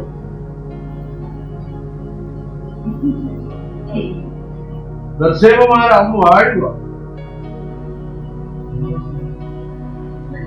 അരങ്ങ് നിറത്ത് വാഴുക. കാഴ്ചയ്ക്ക് കുഴപ്പമില്ല, സുന്ദരല്ലേ? ആകർഷിക്കുക. അകത്ത് കർത്താവ് എന്തിയാണ്? ഫലം കായ്ക്കാൻ സഭയിൽ നട്ട മുന്തിരിവള്ളിയാണ്. ഇതെന്ത് ഫലം കായ്ക്കണം? ക്രിസ്തുവിന്റെ ഫലങ്ങൾ നിറഞ്ഞ് 100 പേര് ഫലം കായ്ക്കാനുള്ളതെല്ലാം നീ അടച്ചിട്ടുണ്ട്, ക്ഷേമിച്ചിട്ടുണ്ട്. നിന്നെ അത്ഭുതപ്പെടുത്തുന്ന പ്രവൃത്തികൾ വെളിപ്പെട്ടിട്ടുണ്ട്. പക്ഷെ അല്പനേരത്തെ കളം വിട്ടാൽ വകതിരിവില്ലാത്ത പ്രവൃത്തികൾ. ദൈവം നമ്മൾ പറഞ്ഞിരുന്നത് എന്റെ ധ്യാനം, എന്റെ മുന്തിരിത്തോട്ടം, ഇതിൽ ഞാൻ ഇട്ടതല്ലാതെ മറ്റൊന്നും ഇട്ടതാണ്. ഇതുപോലെ ഓരോരുത്തരും വിളിച്ചു പറയണമെന്ന് മനസ്സിലായ അത് പുറകോട്ടുള്ളൂ മുമ്പോട്ടുള്ളൂ. ശരി, ബാക്കി വായിച്ചോ. മറ്റേ 1.5 മണിക്കൂർ ആയ പോലെ വരുവാ അല്ലേ? ബാക്കിയുടെ വായിച്ചു. ഞാൻ എന്റെ മുന്തിരിത്തോട്ടത്തിൽ ചെയ്തിട്ടുള്ളതല്ലാതെ ഇനി അതിൽ എന്ത് ചെയ്യാനുള്ളൂ? മുന്തിരിക്ക കായ്ക്കുമെന്ന് ഞാൻ കാത്തിരുന്നാലേ അത് കാട്ടുമോ? എന്നെ കാത്തിരിക്കുന്ന ഒരു ദൈവം എന്ന് പറഞ്ഞാൽ എന്നെ കാത്തിരിക്കുന്ന ദൈവം, ഞാൻ ഫലം കായ്ക്കാൻ വേണ്ടി കാത്തിരിക്കുന്ന ഒരു ദൈവം. ഞാൻ ഫലം കായ്ക്കാൻ വേണ്ടി കാത്തിരിക്കുന്ന ദൈവം. ഇങ്ങനൊരു അപ്പനെ മനസ്സിലായോ?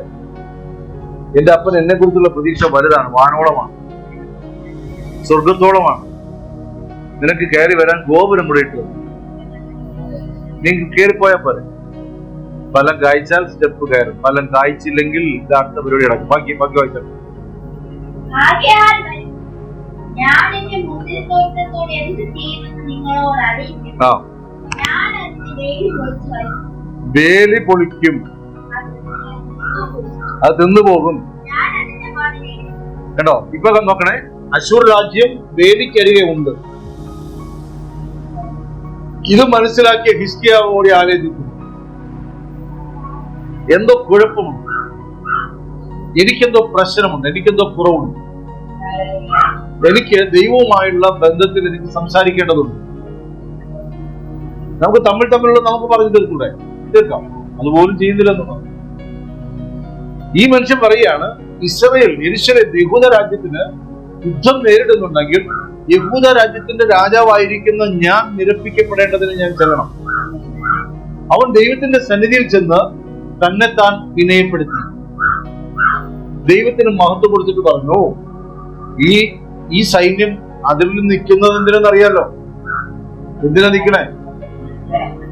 നിങ്ങളൊരു കാര്യം ശ്രദ്ധിച്ചോ, സൈന്യം അകത്തോട്ട് കയറുന്നില്ല, കൂടെ അതിർവരമ്പിൽ നിന്ന് ഒരുത്തം വന്ന് വെല്ലുവിളിക്കുകയാണ്.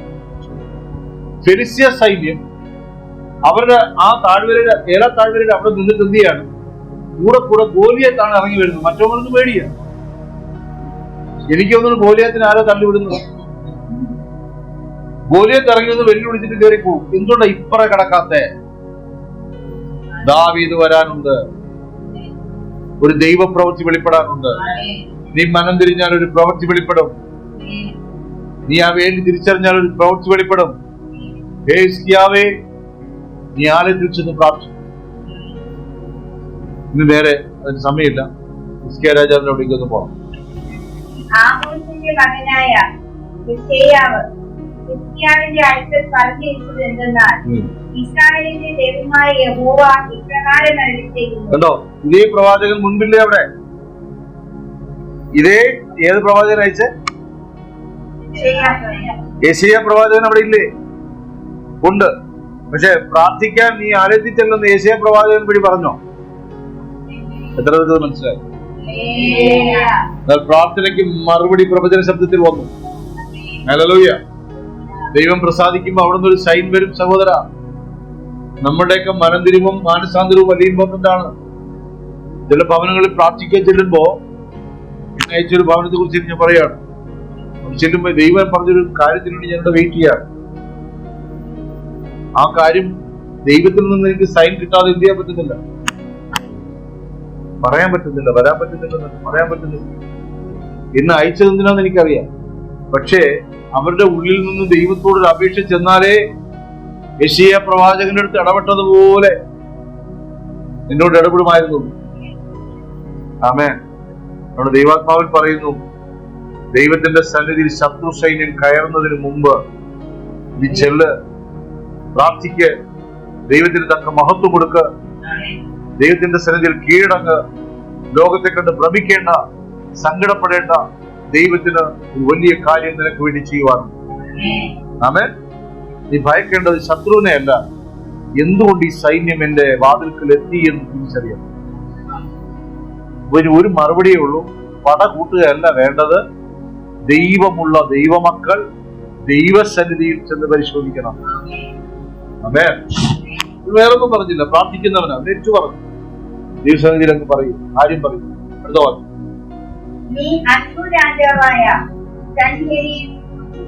മതി. നീ ഭയപ്പെടേണ്ട. ആ 1,85,000 ഒരു ഒറ്റ രാത്രി കൊണ്ട് പാളയം ഇറങ്ങി അങ്ങ് തീർത്ത് കളഞ്ഞു. പിറ്റേന്ന് പേര് നോക്കുമ്പോ സൈന്യം കിടക്കുന്നതേ കണ്ടുള്ളൂ, എല്ലാം ചത്ത് മരച്ച് കിടക്കുന്നു. അവിടെ കോപ്പുകൾ കൂട്ടിയാൽ മതി ഇസ്രായേലിന്. മനസ്സിലായി? ഹല്ലേലൂയ. യെശയ്യാ പ്രവചനം 28-ാം അധ്യായം.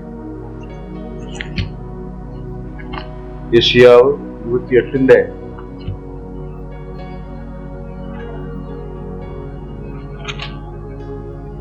22-ാമത്തെ വാക്യം വായിച്ചാൽ,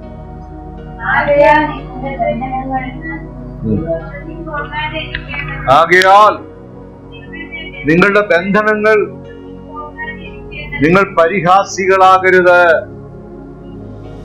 അപ്പോൾ ശത്രു സൈന്യം അതിർവരമ്പിൽ എത്തിയെങ്കിൽ തന്നെ അതൊരു സൈനാണ്.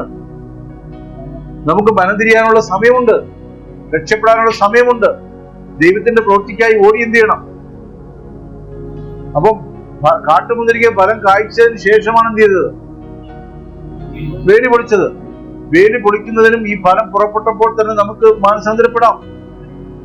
ചക്ക് മാറ്റിയിട്ടില്ല, കർത്താവ് വേലി പൊളിച്ചിട്ടില്ല. പുറത്ത് നിൽക്കോ കേറേണ്ട ടീമുകൾ, ചാടി പെരിച്ചാടി ആട് തിന്നുപോകുന്നില്ലേ പറഞ്ഞു. നീ കാട്ടുമുന്തിരിയ കാട്ടുവള്ളി നിന്നെ ആക്കാനുള്ളതെല്ലാം പുറത്ത് നിൽപ്പുണ്ട്. പക്ഷെ കർത്താവ് വേലി പൊളിച്ചിട്ടില്ല. ചെറുത് മനസ്സിലായി?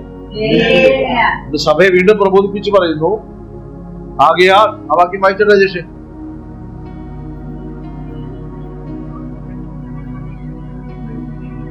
പ്രസവിക്കാതിരിക്കുന്നവർ പോലും ഇത്രയും പാടും.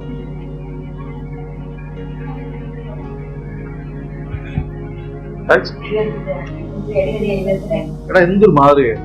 എല്ലാവരും വചനം വായിക്കുന്നു, പടപട എടുക്കുന്നു, പിന്നെ ബൈബിൾ തുറന്ന് അതും അലസതയോടെ പോകുന്നു, പാടുപെട്ടെടുത്ത്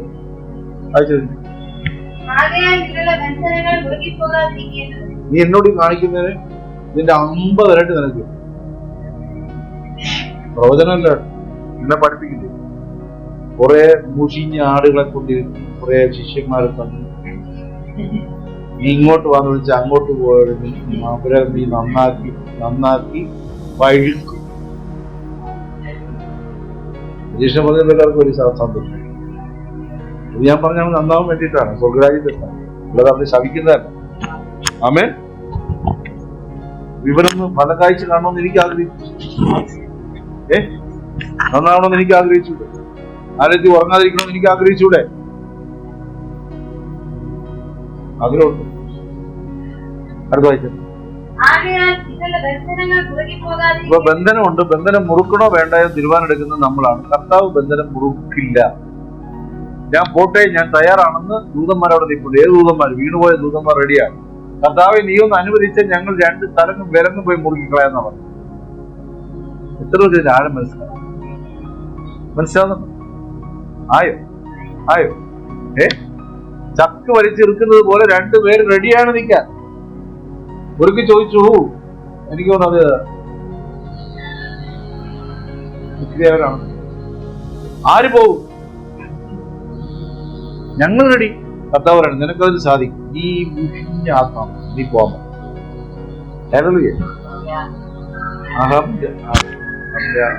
അവന്റെ പേര് എന്തായാലും ഈ മതിലിന്റെ അപ്പുറത്ത് ആരുണ്ട്? ഇവര് കേറാതിരിക്കണമെങ്കിൽ, ബന്ധനങ്ങൾ മുറുകാതിരിക്കണമെങ്കിൽ നീ എന്ത് ചെയ്യരുത്? പരിഹാസിയാകരുത്. എത്ര മനസ്സിലായി? യഥാർത്ഥത്തിന് അർത്ഥം മനസ്സിലായി? ആയോ? ഞാൻ വേറെ നിഗൂഢമായ മർമ്മങ്ങളൊന്നും മറച്ചു വെച്ചിട്ടില്ല. സിമ്പിളായിട്ട് മനസ്സിലായോ? അത്രയും ചോദിച്ചു. ഇതിനെ മനസ്സിലായോ? അജീഷ മനസ്സിലായോ? ആയോ ഇല്ലയോ? ഉള്ളതുപോലെ ഇങ്ങനെ പറയാതെ ആയോ ഇല്ലയോ? എടാ നിനക്ക് നല്ല ജ്ഞാനമുണ്ട്, നീ ഇതെല്ലാം പൊട്ടക്കളിയാ, എന്നെക്കാൾ നല്ല ബുദ്ധിയായിരുന്നു, നല്ല ബുദ്ധി. ചില കാര്യങ്ങളൊക്കെ മൊബൈലിൽ നിന്ന് ചെലഞ്ഞെടുത്തോണ്ട് പറഞ്ഞു കഴിഞ്ഞാൽ നല്ല ബുദ്ധിയുണ്ട്.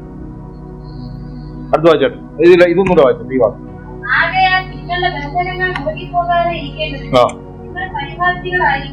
നീ 29:13 ഒരു വായിച്ചു.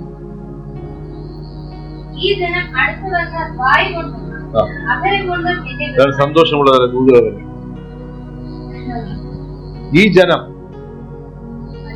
നമ്മളിതെല്ലാം കേട്ട അടിസ്ഥാനം വിട്ടു, ക്രിസ്തുവിന്റെ അടിസ്ഥാനം വിട്ടു. കർത്താവ് പറയാണ് എന്തുകൊണ്ട് ഇത് പറയേണ്ടി വന്നത്. ഈ ജനം അടുത്ത് വന്നിട്ട് വായ് കൊണ്ടും അധരം കൊണ്ടും, കണ്ട രണ്ടും രണ്ടാണ്, വായ് വേറെ അധരം വേറെ. ഇവിടെ രണ്ടു കൊണ്ടും, വായ് കൊണ്ടും അധരം കൊണ്ടും എന്നെ ബഹുമാനിക്കും. വായ് കൊണ്ടും, എല്ലാരും ഉണ്ടോ ഇവിടെ? ഉണ്ടോ? ദൂത് പറഞ്ഞ് നിർത്താൻ പോവാ. വായ് കൊണ്ടും അധരം കൊണ്ടും എന്നെ ബഹുമാനിക്കുന്നു. അടുത്ത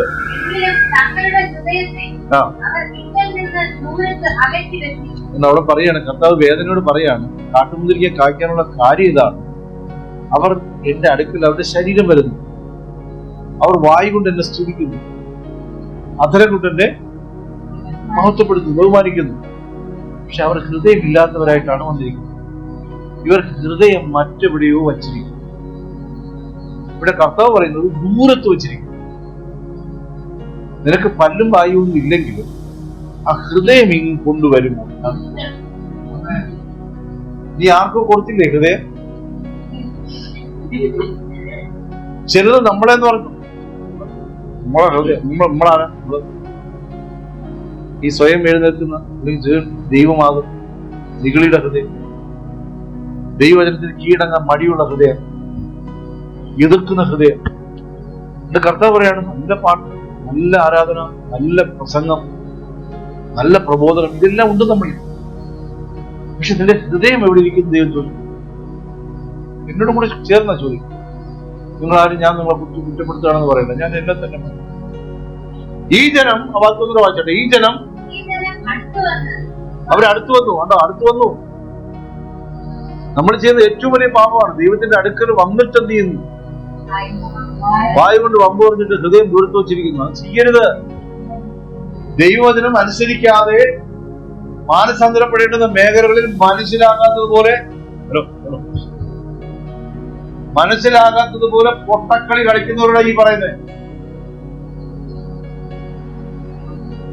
മനഃപൂർവ്വമായി സമാധാനം ഉണ്ടാക്കേണ്ടുന്ന സ്ഥാനത്ത് മനഃപൂർവ്വമായി അകന്നു പോവുക, ഇരുട്ടുകൊണ്ട് മറപിടിക്കുക. ഞാൻ സൂര്യനെ മറച്ചല്ലോ, 2 വിരലെടുത്തിട്ടേ സൂര്യനെ ഞാൻ മറച്ചിരിക്കുന്നു. എടാ, നിന്റെ 2 വിരലിൽ ഒതുങ്ങുന്നതല്ല സൂര്യൻ. നിന്റെ കാഴ്ച ഇവിടെ ഒതുങ്ങി. എന്റെ കർത്താവ് പറയുന്നു, ഇവർ ഹൃദയം ദൂരത്ത് വെച്ചു. വേറെ ആരോടുമല്ല.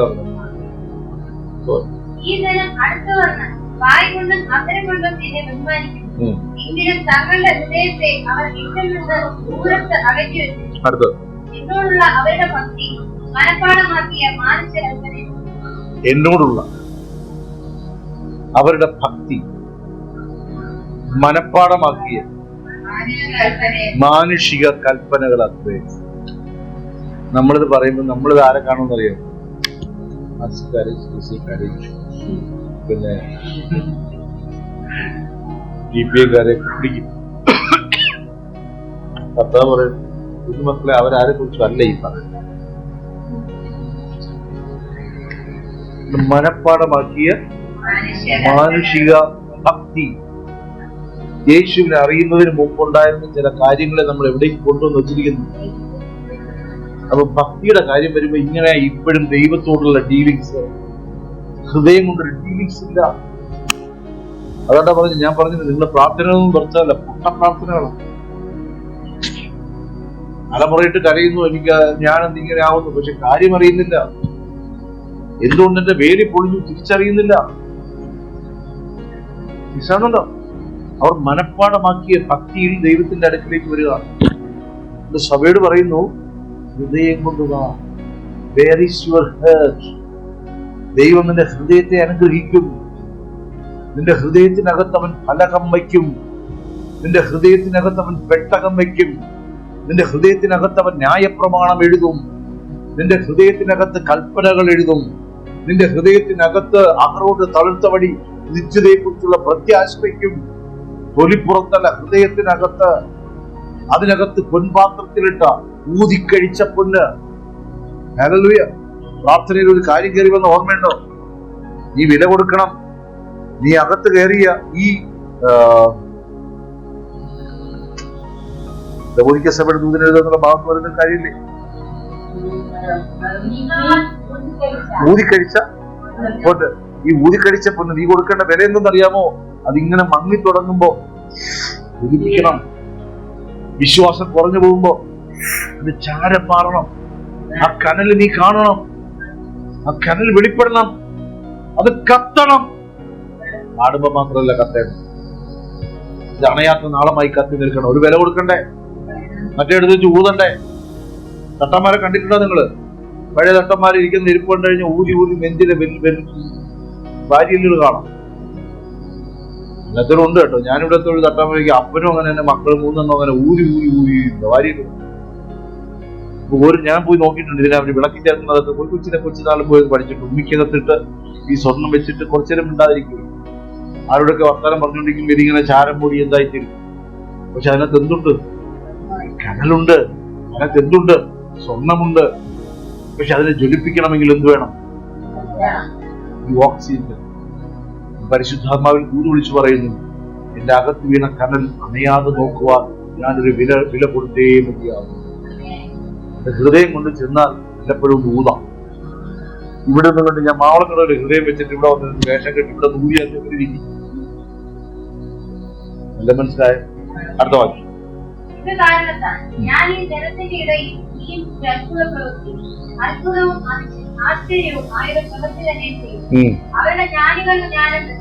കേട്ടോ, ഇത് പിന്നീട് വെളിപ്പെടാൻ പോകുന്ന പ്രവചനമാണ്. ജ്ഞാനത്തോടുകൂടെയാണ് ദൈവത്തിന്റെ അടുക്കൽ വരുന്നുണ്ടെങ്കിൽ ഞാൻ ദൈവത്തെ തിരിച്ചറിയാൻ പറ്റാതെ ജ്ഞാനം ഇല്ലാതായി. അടുത്ത് നമ്മുടെ പൊന്നുമക്കളെ, നിങ്ങളോട് പറയാനുള്ള ഒരു കാര്യം, ദൈവത്തെ ബുദ്ധി കൊണ്ട് അളക്കാൻ. ഒരു പൊട്ടനെ പോലെ നിങ്ങൾ ദൈവത്തെ വിശ്വസിക്കാം.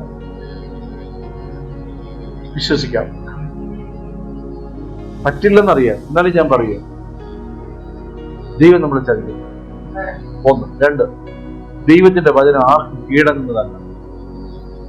ദൈവത്തിന്റെ വചനം നമുക്ക് അഡ്ജസ്റ്റ് ചെയ്യാൻ പറ്റും. അതുകൊണ്ട് ദൈവത്തിന് കീഴടങ്ങുന്നതാണ് നല്ലത്. ഇപ്പൊ നമ്മള് നമ്മളെ ഉപദേശിക്കുന്ന ഒരാൾക്ക് നമ്മളൊന്ന് കീഴടങ്ങുന്നതിൽ എന്താ തെറ്റുണ്ടോ? ഇങ്ങോട്ട് വാന്ന് വിളിച്ചു കഴിഞ്ഞാൽ അങ്ങോട്ട് പോകുന്നതുകൊണ്ട് എന്തെങ്കിലും തെറ്റുണ്ടോ? ബലാത്സംഗം ചെയ്യാനാണോ വിളിക്കുന്നത്? അല്ലല്ലോ, ഉപദേശിക്കാനല്ലേ വിളിക്കുന്നത്. ശരിയല്ലേ? ഇനി വചനം പഠിപ്പിക്കുമ്പോ എന്തിനു നിങ്ങൾക്ക് എന്നോട് ദേഷ്യം തോന്നും? നിങ്ങൾക്ക് ഞാൻ നേരെ വരാം. എന്നോട് ദേഷ്യം തോന്നുന്നത് അത് എതിർത്ത് നിൽക്കുന്ന ഭാവം എന്നോടല്ല, ദൈവത്തോടാണത്. മനസ്സിലാകുന്നുണ്ടോ? നമുക്ക് പൊരുത്തക്കേടുകൾ വരുന്നത് എന്തുകൊണ്ട്? നമ്മൾ മനുഷ്യരോട് വല്ലാതെ സംസാരിക്കുന്നത് എന്തുകൊണ്ട്? സ്നേഹിക്കാൻ പറ്റുന്നില്ല എന്തുകൊണ്ട്? വചനം അനുസരിക്കാൻ പറ്റുന്നില്ല എന്തുകൊണ്ട്? ഹൃദയം വേറെ എവിടെയോ വച്ചുപോയി. അധരം കൊണ്ടും വായ് കൊണ്ടുമാണ് അടുത്തുകളിൽ നിന്ന് സംസാരിച്ചുകൊണ്ടിരിക്കുന്നത്. അല്പം കഴിഞ്ഞാൽ അവർ കാണത്തില്ല. അത് കൈയെടുത്ത് കുമ്പിടുകയെ ഹൃദയം കൊണ്ടുപോകാം. അപ്പം നോക്കണ ഹൃദയമാണ്. അവിടെ ഇച്ചിരിയൊക്കെ അഴുക്കുണ്ടെങ്കിലും അന്ന് കർത്താവ് കഴുകിക്കോളും. അവിടെ ഇച്ചിരിയൊക്കെ വൃത്തികേടുകളുണ്ടെങ്കിലും അതിനെ വൃത്തിയാക്കാൻ അപ്പനറിയാം. പന്നിക്കുട്ടിയിൽ നിന്ന് വന്ന ആ മകനെ കെട്ടിപ്പിച്ച് ഉമ്മ തരാൻ അപ്പൻ അറിയാമെങ്കിൽ നിന്റെയൊക്കെ നമ്മുടെയൊക്കെ വേണ്ടാതിനങ്ങളൊന്നും മാറാനൊരു മനസ്സുമായിട്ട് വന്നാൽ മതി. അപ്പൊ ഞാൻ എത്ര ശ്രമിച്ചിട്ടും പറ്റുന്നില്ല എന്ന് പറഞ്ഞ് നീ എവിടെ വരണം? മാവളക്കടയിൽ ഹൃദയം വെച്ചിട്ട് മാവളയിൽ വരും. അന്ന് ആലയത്തിന്റെ കാര്യമൊക്കെ പറഞ്ഞില്ല, ആലയത്തിലേക്ക് വരുന്ന കാര്യമൊക്കെ പറഞ്ഞില്ലേ? അപ്പൊ ഈ ആലയത്തിലേക്ക് വരുമ്പോൾ ഹൃദയം കൂടെ കൊണ്ടുവരണം. യാഗം അവിടെയാണ്. അപ്പോ ഭർത്താവ് പറഞ്ഞു, നീ വരുമ്പോ എന്തെങ്കിലും ഉണ്ടെങ്കിൽ നീ കൊണ്ടുവന്നതിനെ അവിടെ വെച്ചിട്ട് പുറത്ത് വെച്ചിട്ട്, അത് എന്താണ്? ഹൃദയത്തിനകത്ത് വല്ലതും ഉണ്ടെങ്കിൽ നീ ഈ ഹൃദയം അവിടെ വെച്ചിട്ട് കയറി ഇങ്ങോട്ട് വരണം. പോയി നിരപ്പിക്കപ്പെട്ട് കഴിഞ്ഞിട്ട് ആ ഹൃദയം എടുത്തോണ്ട് എന്ത് ചെയ്യണം? ഞാൻ അവന്റെ മുതലെ പിടിക്കാൻ കുരങ്ങച്ചനെ മുതല പിടിക്കാൻ വേണ്ടിയിട്ട് പുള്ളിക്കാരൻ കമ്പനി അടിച്ച് കയറിപ്പോ മുതല പറയാണ്, നിങ്ങൾക്ക് അറിയാതിരിക്കും നിങ്ങൾക്ക് കഥ. മുതല പറയാണ്, കുരങ്ങ മണ്ടച്ചാരെ നിന്നെ ഇന്ന് ഞാൻ തിന്നു. ആ ഭാര്യയ്ക്കും കൊടുക്കണം. പോവാണ് നടിയാറ്റി എത്തിയപ്പോ കുരങ്ങൻ ഒരു കാര്യം മനസ്സിലായി, എന്റെ ജീവിതത്തോടുകൂടി കഴിച്ചു ബുദ്ധി ഉപയോഗിച്ചു എന്റെ ഹൃദയം ഞാൻ അവിടെ വെച്ചു. അപ്പോ ഈ മുതല വിചാരിച്ചെന്താണെന്നറിയോ? ശരിയാണ്, ഹൃദയന്റെ ഈ കുരങ്ങന്റെ ഹൃദയം മരത്തി കെട്ടിവെച്ച് മരച്ചാടി നടക്കുകയില്ലയോ. അപ്പൊ അവിടെ ഇവിടെ ഇരുന്നു കൊണ്ട് കരയിൽ വിട്ടു. ദൈവമക്കളെ പിശാചിങ്ങനെ കൊണ്ടുപോകുമ്പോ എന്തെങ്കിലും വചനം പറഞ്ഞ് രക്ഷപ്പെടാൻ നോക്കും. മനസ്സിലാകുന്നുണ്ടോ? അല്ലെങ്കിൽ അവിടെ ഞാൻ രാജാവാണ്, ഞാൻ അക്കരെ കിടക്കും എന്ന് പറഞ്ഞുകൊണ്ട് വെല്ലുവിളിക്കും. അങ്ങനെ ഒരു നികള സ്വഭാവം നോക്കും. ഞാനതിനെ മാനേജ് ചെയ്ത് കളയും. ഇതൊക്കെ വേറൊരു കഥയുണ്ട് മഹാഭാരതത്തിൽ. വിശ്വാമിത്രൻ ബ്രഹ്മചാരിയായിരുന്നു. ഞാൻ മാനേജ് ചെയ്ത് കളയെന്ന് പറയുമ്പോ ഇന്ദ്രൻ മുകളിലൊരു രംഭ അങ്ങോട്ട് രംഭ 4 ചാക്ക് വന്ന നല്ലയൊക്കെ കഥയാ. അതുകൊണ്ട് ഒരു കാര്യം മനസ്സിലാക്കി, ഞാൻ എത്രത്തോളം ഹൃദയം കൊണ്ട് ദൈവത്തിന്റെ സന്നിധിയിൽ ബലഹീനനാകുന്നുവോ എന്റെ ദൈവം ബലത്താൽ എന്നെ നിറയ്ക്കും. മനസ്സിലാകുന്നുണ്ടോ? നമുക്ക് ഇപ്പൊ നിങ്ങളൊക്കെ, ഞാൻ കുമ്പസാരം കേൾക്കുന്ന അച്ഛനും നിങ്ങള് ഇതാണെങ്കിൽ എന്തൊരു രസമായിരുന്നു. എന്റെ അമ്മയ്ക്ക് സന്തോഷം, എന്നെ ലോകമായിട്ട് കാണാനായിരുന്നു അച്ഛൻ. അമ്മയ്ക്ക് അവിടെ അച്ഛന്മാരും 15 സന്തോഷം. ദൈവം നമ്മളെ നോക്കുമ്പോ നമ്മുടെ ഹൃദയം കൊണ്ട് നാം ഏറ്റു പറയുന്നതിന് അതൊരു കാര്യം.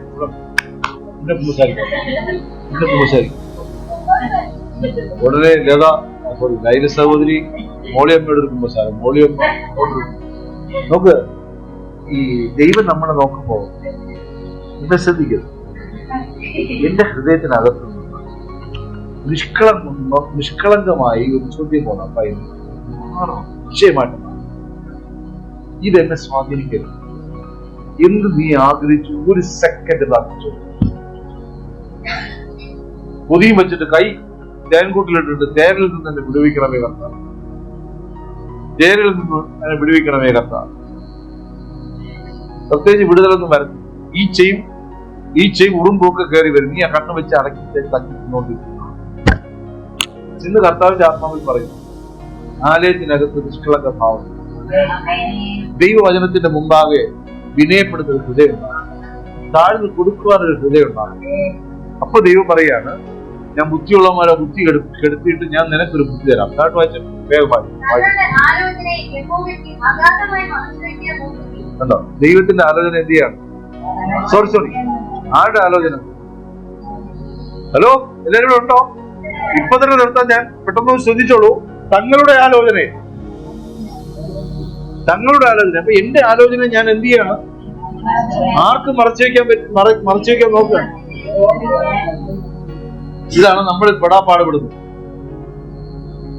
ഹല്ലേലൂയ. ഈ ദാവീദിനെ പറ്റി അബദ്ധം അറിയാമോ? ദാവീദ് രാജാവാണെന്ന്. ദാവീദ് പാപം ചെയ്തിട്ട് സമ്മതിക്കാതെ എന്ത് ചെയ്തു? ഇത് ഊറിയാവിന്റെ തലയിൽ എന്തിനെ കെട്ടിവെക്കും? ആലോചിക്കുകയാണ്. എന്ത് ചെയ്യും? അവർ ഉറക്കം നഷ്ടപ്പെട്ടു. ആ പെണ്ണുമ്പിള്ളയോട് ചെയ്യുന്ന പാപത്തെക്കാളും വലിയ ചിന്തയായി മാറി. ഇത്രയും നന്നായിട്ട് ദാവീദ് ചിന്തിച്ചിട്ടില്ല ഇതിനു മുമ്പ്. ഉറക്കമില്ല. വേറെ ഭാര്യമാരുടെ പേരെനിക്കറിയത്തില്ല. അവരൊന്നും ചോദിച്ചു, ചേട്ടാ എന്ത് കിടക്കുന്നില്ലേ? എനിക്ക് ഈ ആലോചനയെല്ലാം ഊറിയവനെ വരുത്തുന്ന കാര്യം അവന്റെ തലയിൽ ചെയ്ത് അവല്ലവന്റെ തലയിൽ അവനെ വച്ചിരുന്നു. അവനവനെ ദൈവത്തിന്റെ മുമ്പാകെ അവനവൻ തന്നെത്താൻ താഴ്ത്തി ദൈവം നമ്മളെ ഉയർത്തും. Hallelujah, hallelujah. അടുത്ത വാക്യം. ഇരുട്ട് ചെയ്തിട്ട് നമ്മളാര് കാണും? അങ്ങനെയൊക്കെയുള്ള ബുദ്ധിമാന്മാരുണ്ട്. സമയം അതായത് ഈ ഭയങ്കരമായിട്ട് പ്ലാൻ ചെയ്യും. മറുത ഇട്ടുകൊണ്ട് നീയോടെ വന്നു, ഞാൻ അവിടെ വരും. അമ്മ അറിഞ്ഞാലോ? അമ്മ അറിയത്തില്ല, അമ്മയുടെ ഉറക്കത്തിന്റെ ആരും ഞാൻ അളന്നു. അച്ഛനെന്തേ വിദേശത്ത്, ചേട്ടനോ ഒരു മനക്കനാണ്. ഇങ്ങനെ ദൈവത്തിന്റെ പണി ആരാ? ഇത് ആരോടാ ഈ പറയുന്നത്? ദൈവമക്കളോട്, ജാതിയോടല്ല. ജാതി ഈ ബുദ്ധി ഉപദേശവുമായിട്ട് മക്കളുടെ അടുക്കളേക്ക് വരും. ഇത് വഴിമക്കളെന്നൊക്കെ പറഞ്ഞ് ഊറ്റം കൊള്ളരുത്. അവന് വേണ്ടി നീ പാചകം ചെയ്യരുത്. വിളിച്ച് വീട്ടിനകത്തിരുത്തി എന്ത് ചെയ്യരുത്? TV ഇട്ട് കൊടുക്കരുത്. കണ്ടോണ്ടിരിക്കും, ഞാൻ ജ്യൂസുമായിട്ട് വരാമെന്നൊന്നും പറയരുത്. ആമേ. ആലയത്തിൽ പോകുന്ന സമയം ആലയത്തിൽ പോകണം. ആ സമയത്ത് വേറെ സ്ഥലത്ത് പോകരുത്. പോകുന്നവന്റെ കാര്യം ഗതികേടാം, ശാപല്ലാണ്ട് എന്നുള്ളതാ പറയണത്. ഇന്നിവിടെ ആരാധന നടക്കുന്ന സമയത്ത് ഓടി കറങ്ങി അടിച്ച് നടക്കുന്നു. ഒക്കെ പ്രശ്നങ്ങളാ. അടുത്ത വായിച്ചോ. ഞങ്ങളെ ആര് കാണുന്നു? നമ്മളങ്ങനെ ചിന്തിക്കുന്നു. നമ്മളിതൊന്നും പറയത്തില്ല, പക്ഷെ ദൈവം പറയുന്നതാണ്. നമ്മളൊരു പാവം ചെയ്യുമ്പോൾ, ഇപ്പൊ ദേഷ്യപ്പെടുമ്പോ, ഞാൻ പറഞ്ഞില്ലേ, ഒരു കാര്യം പറഞ്ഞില്ലേ, നമ്മൾ മറ്റുള്ളവർ ഇറിറ്റേറ്റ് ചെയ്ത് സംസാരിക്കും. പക്ഷെ നമ്മുടെ ഒരു ക്യാരക്ടറായി കിടക്കുക. നമ്മൾ സംസാരിക്കുമ്പോൾ നമ്മുടെ ഭാവം ഇതാണ്: അയ്യോ ഇനിയിപ്പോ ഇതൊക്കെ ആര് കാണും, ദൈവത്തിന് ഇത് തന്നെ നോക്കാനുള്ളാവും, ഇത് തന്നെ ദൈവത്തിന് സമയം. ദൈവം ഇപ്പൊ അപ്പുറത്ത് ആരാധനയിൽ ഇടപെട്ടു. അവിടെ ഇപ്പൊ സൂര്യൻ ഇറങ്ങി. അപ്പൊ അവിടെ നിലവിളിയും അവളൊക്കെ കേൾക്കുമ്പോ ഭയങ്കര ഇതാണ്. എന്നെ കണ്ടില്ല.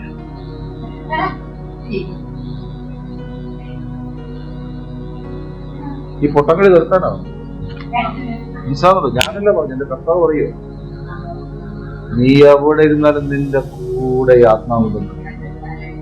മനസ്സിലാവുന്നുണ്ടോ? ഒരു കള്ളം പറയാൻ വാ എനക്കുമ്പോ തന്നെ വിചാരിച്ചോ,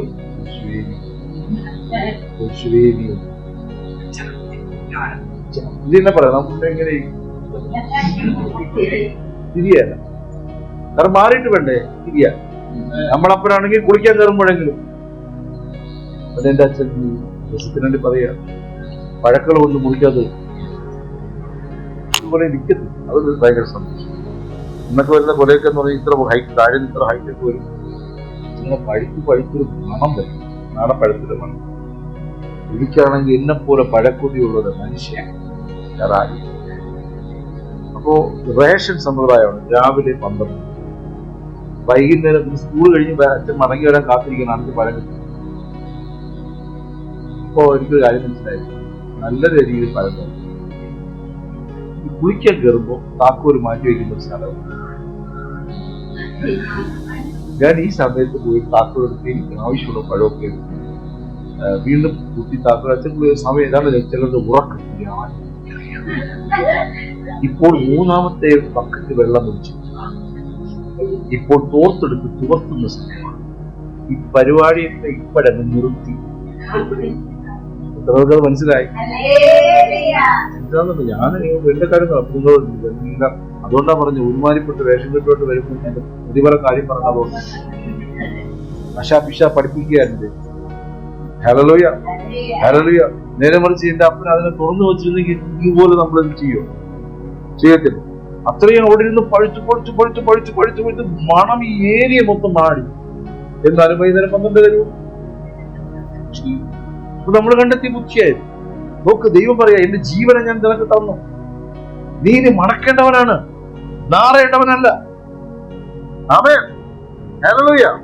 അപ്പൊ എനിക്ക് എന്റെ അപ്പൻ കുളിക്കുന്ന സമയങ്ങളുണ്ട്. ഇവിടെ ഈ അപ്പൻ എപ്പോ കുളിക്കാൻ കയറും.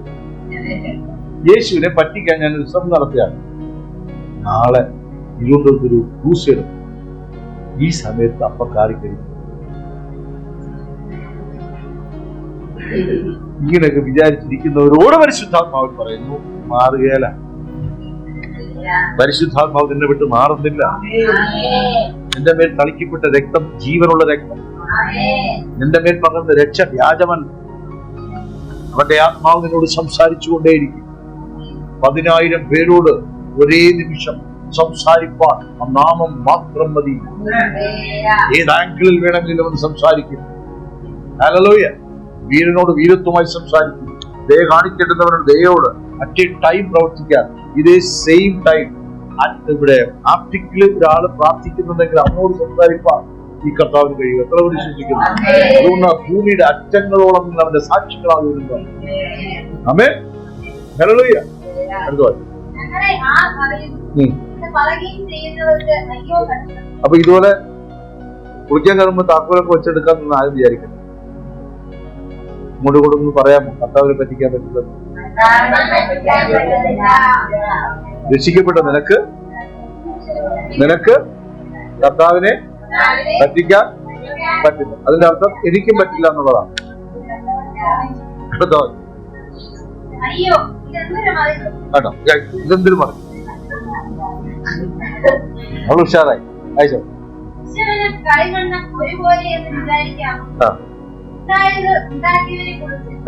അവൻ എന്നെ ഉണ്ടാക്കിയിട്ടില്ല എന്നും അവന് ബുദ്ധിയില്ല എന്നും പറയുന്നു. മതി എല്ലാവരും 12 മണിക്ക് നിർത്താന്ന്. വന്ന വചനത്തിൽ തീർന്ന 1 മണിയായി. നിങ്ങൾക്ക് സന്തോഷമായി? അയ്യോ ഇതെന്തൊരു പറയൂ. എഴുന്നേറ്റ് വായനുണ്ടോ? ബാക്കിയുടെ വായിച്ചു. ഇനി അല്പകാലം കൊണ്ട് ലെബാനോൻ ഒരു ഉദ്യാനമായി തീരുകയും ഉദ്യാനം വനമായി എത്തപ്പെടുകയും ചെയ്യുകയില്ലയോ? അന്നാളിൽ ചെകിടന്മാർ പുസ്തകത്തിലെ വചനങ്ങളെ കേൾക്കുകയും കുരുടന്മാരുടെ കണ്ണുകൾ ഇരുളും അന്ധകാരവും നീക്കി കാണുകയും. അപ്പൊ ഈ ചെകിടനും കുരുടനൊക്കെ ആരാ? നിങ്ങൾ ആരുമില്ല ജീവൻ. മനസ്സിലാകുന്നുണ്ടോ? ഈ വചനം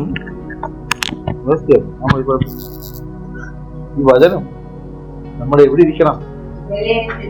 ബുദ്ധിമാന്മാർക്ക് ഇത് കിട്ടിയോ? നമ്മൾ പലപ്പോഴും ബുദ്ധിമാന്മാരായതുകൊണ്ടാണ് അതര വ്യായാമം കൊണ്ട് കർത്താവിന്റെ അടുത്ത് വരുന്നത്. കർത്താവിന് സഭയോട് പറയുകയാണ് ഹൃദയം കൊണ്ട് അടുത്ത് വരണം. അപ്പൊ നിന്റെ ചെകിട് നിനക്ക് കേൾക്കാൻ പറ്റിയില്ലെങ്കിലും കേൾവി വരും, കാണാൻ പറ്റിയില്ലെങ്കിലും കാഴ്ച വരും. വായിച്ചോ. സൗമ്യതയുള്ളവർക്ക് യഹോവയിൽ സന്തോഷം വർദ്ധിക്കും. നമ്മുടെ ദൈവത്തിൽ നമുക്ക് സന്തോഷം എന്ത് ചെയ്യും? വർദ്ധിക്കുകയും.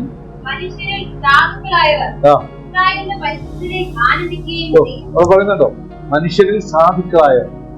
ആരാ ഈ സാധു? ദരിദ്രനാണോ? ജീൻ. ഇവിടെ പറഞ്ഞിരിക്കുന്ന സാധുവാരാ? ദൈവത്തിന് കീഴടങ്ങുന്നത്. പണമില്ലാത്തവനല്ല, പണം കൊണ്ടല്ല നമ്മൾ ആള് കളിക്കുന്നത്. ദൈവത്തിന് കീഴടങ്ങുന്നവർ. അടുത്ത്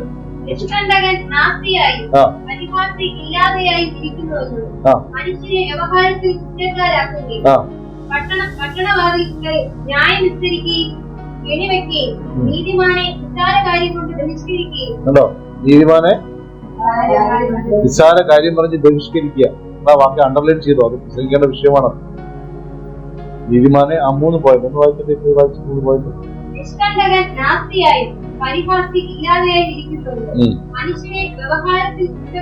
വ്യവഹാരം കൊണ്ട് കുറ്റപ്പെടുത്തും, വാക്കുകൾ കൊണ്ട് കുറ്റപ്പെടുത്തും. ദൈവമക്കൾ അത് ചെയ്യരുത്. അടുത്ത് ആരെയാ?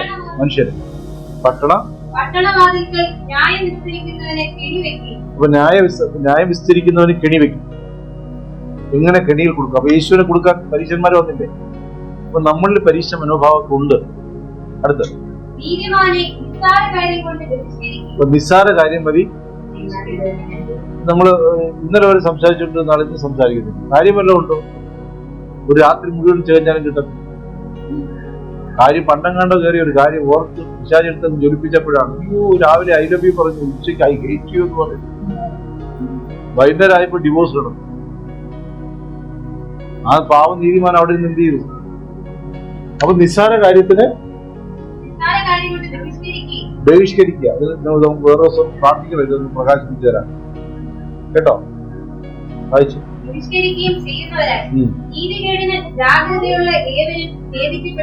കേട്ടോ, നീതികേടിന് ഇത് സഭയെ പഠിപ്പിക്കണ വേണ്ട? വേണം.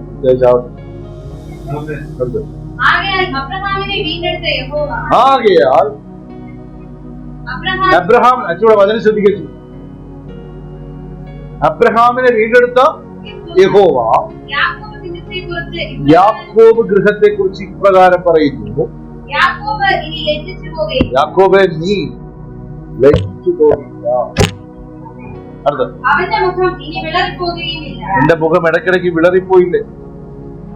ചില കാര്യങ്ങളൊക്കെ കേട്ടിട്ട് അറിയാത്തതുപോലെ വിളറിപ്പോയില്ലേ, നീ വിളറുകയില്ല. അടുത്ത എന്നാൽ അവന്റെ മക്കൾ തന്നെ തങ്ങളുടെ മധ്യേ എന്റെ കൈകൊണ്ട പ്രവൃത്തി കാണുമ്പോൾ അവർ എന്റെ നാമത്തെ വിശുദ്ധീകരിക്കും. ഹല്ലേലൂയ. സഭയ്ക്ക് ദൈവത്തിന്റെ പ്രവൃത്തിയെ കാണും. ആമേൻ. നമ്മളിങ്ങനെ പ്രാർത്ഥിക്കണം, അപ്പ അങ്ങനെ വലം കൈയുടെ പ്രവൃത്തി സഭയ്ക്ക് വ്യാപിക്കും, ഞങ്ങളുടെ ജീവിതത്തിനകത്ത് വ്യാപിക്കും. ഞങ്ങൾക്ക് മാറ്റാൻ പറ്റില്ല എന്ന് ഞങ്ങൾ ശത്രു ഞങ്ങളുടെ അതിർവരമ്പിൽ നിന്ന് വെല്ലുവിളിക്കുക. പക്ഷെ ഞങ്ങൾക്ക് ആശ്രയിപ്പാൻ ആരേ ഉള്ളൂ. മനസ്സിലാകുന്നുണ്ടോ? ചെറിയ ചെറിയ കാര്യങ്ങളിൽ നമ്മൾ പിണങ്ങുകയും അകന്നു പോവുകയും ചെയ്യുന്നു. സ്നേഹത്തിൽ നമുക്ക് സത്യം സംസാരിക്കാൻ അല്ലെങ്കിൽ തുറന്ന് സംസാരിക്കാൻ നമുക്ക് കഴിയണം. നമ്മൾ മൗനമാക്കി വെക്കപ്പെടുന്നത് പിന്നെ വല്ലാത്തൊരു സമയത്ത് പിശാചിട്ട് അടിച്ചു കളയും. മനസ്സിലാകുന്നുണ്ടോ? അതുകൊണ്ട് ഒരു ദൂതോട് എപ്പോഴൊരിക്കൽ വന്നൊരു ദിവസം പറയുകയുണ്ടായി, സഭയ്ക്കകത്തുനിന്ന് രണ്ടുപേര് സഭയ്ക്ക് വിരോധമായി എഴുന്നേൽക്കും. അത് ആകാതിരിക്കാൻ നമ്മൾ എന്ത് ചെയ്യണം? അപ്പൊ ഇതിനുള്ള നിക്ഷേപമൊക്കെ ചിലപ്പോൾ 5 വർഷത്തിന് മുമ്പേ 10 വർഷത്തിന് മുമ്പേ കേട്ടിട്ടുണ്ടാവും. മനസ്സിലായോ? ഇന്ന് രാവിലെ എല്ലാം നിക്ഷേപിക്കുന്നത് ശരിയല്ലേ? അത് വെളിപ്പെടുന്നത് അതിന്റെ സമയത്ത് നമ്മൾ ഏറ്റവും ബലഹീനമായിരിക്കും എടുത്ത് ചോദിച്ചു അയച്ചോ. അതെ, അവർ യാക്കോബിന്റെ പരിശുദ്ധനെ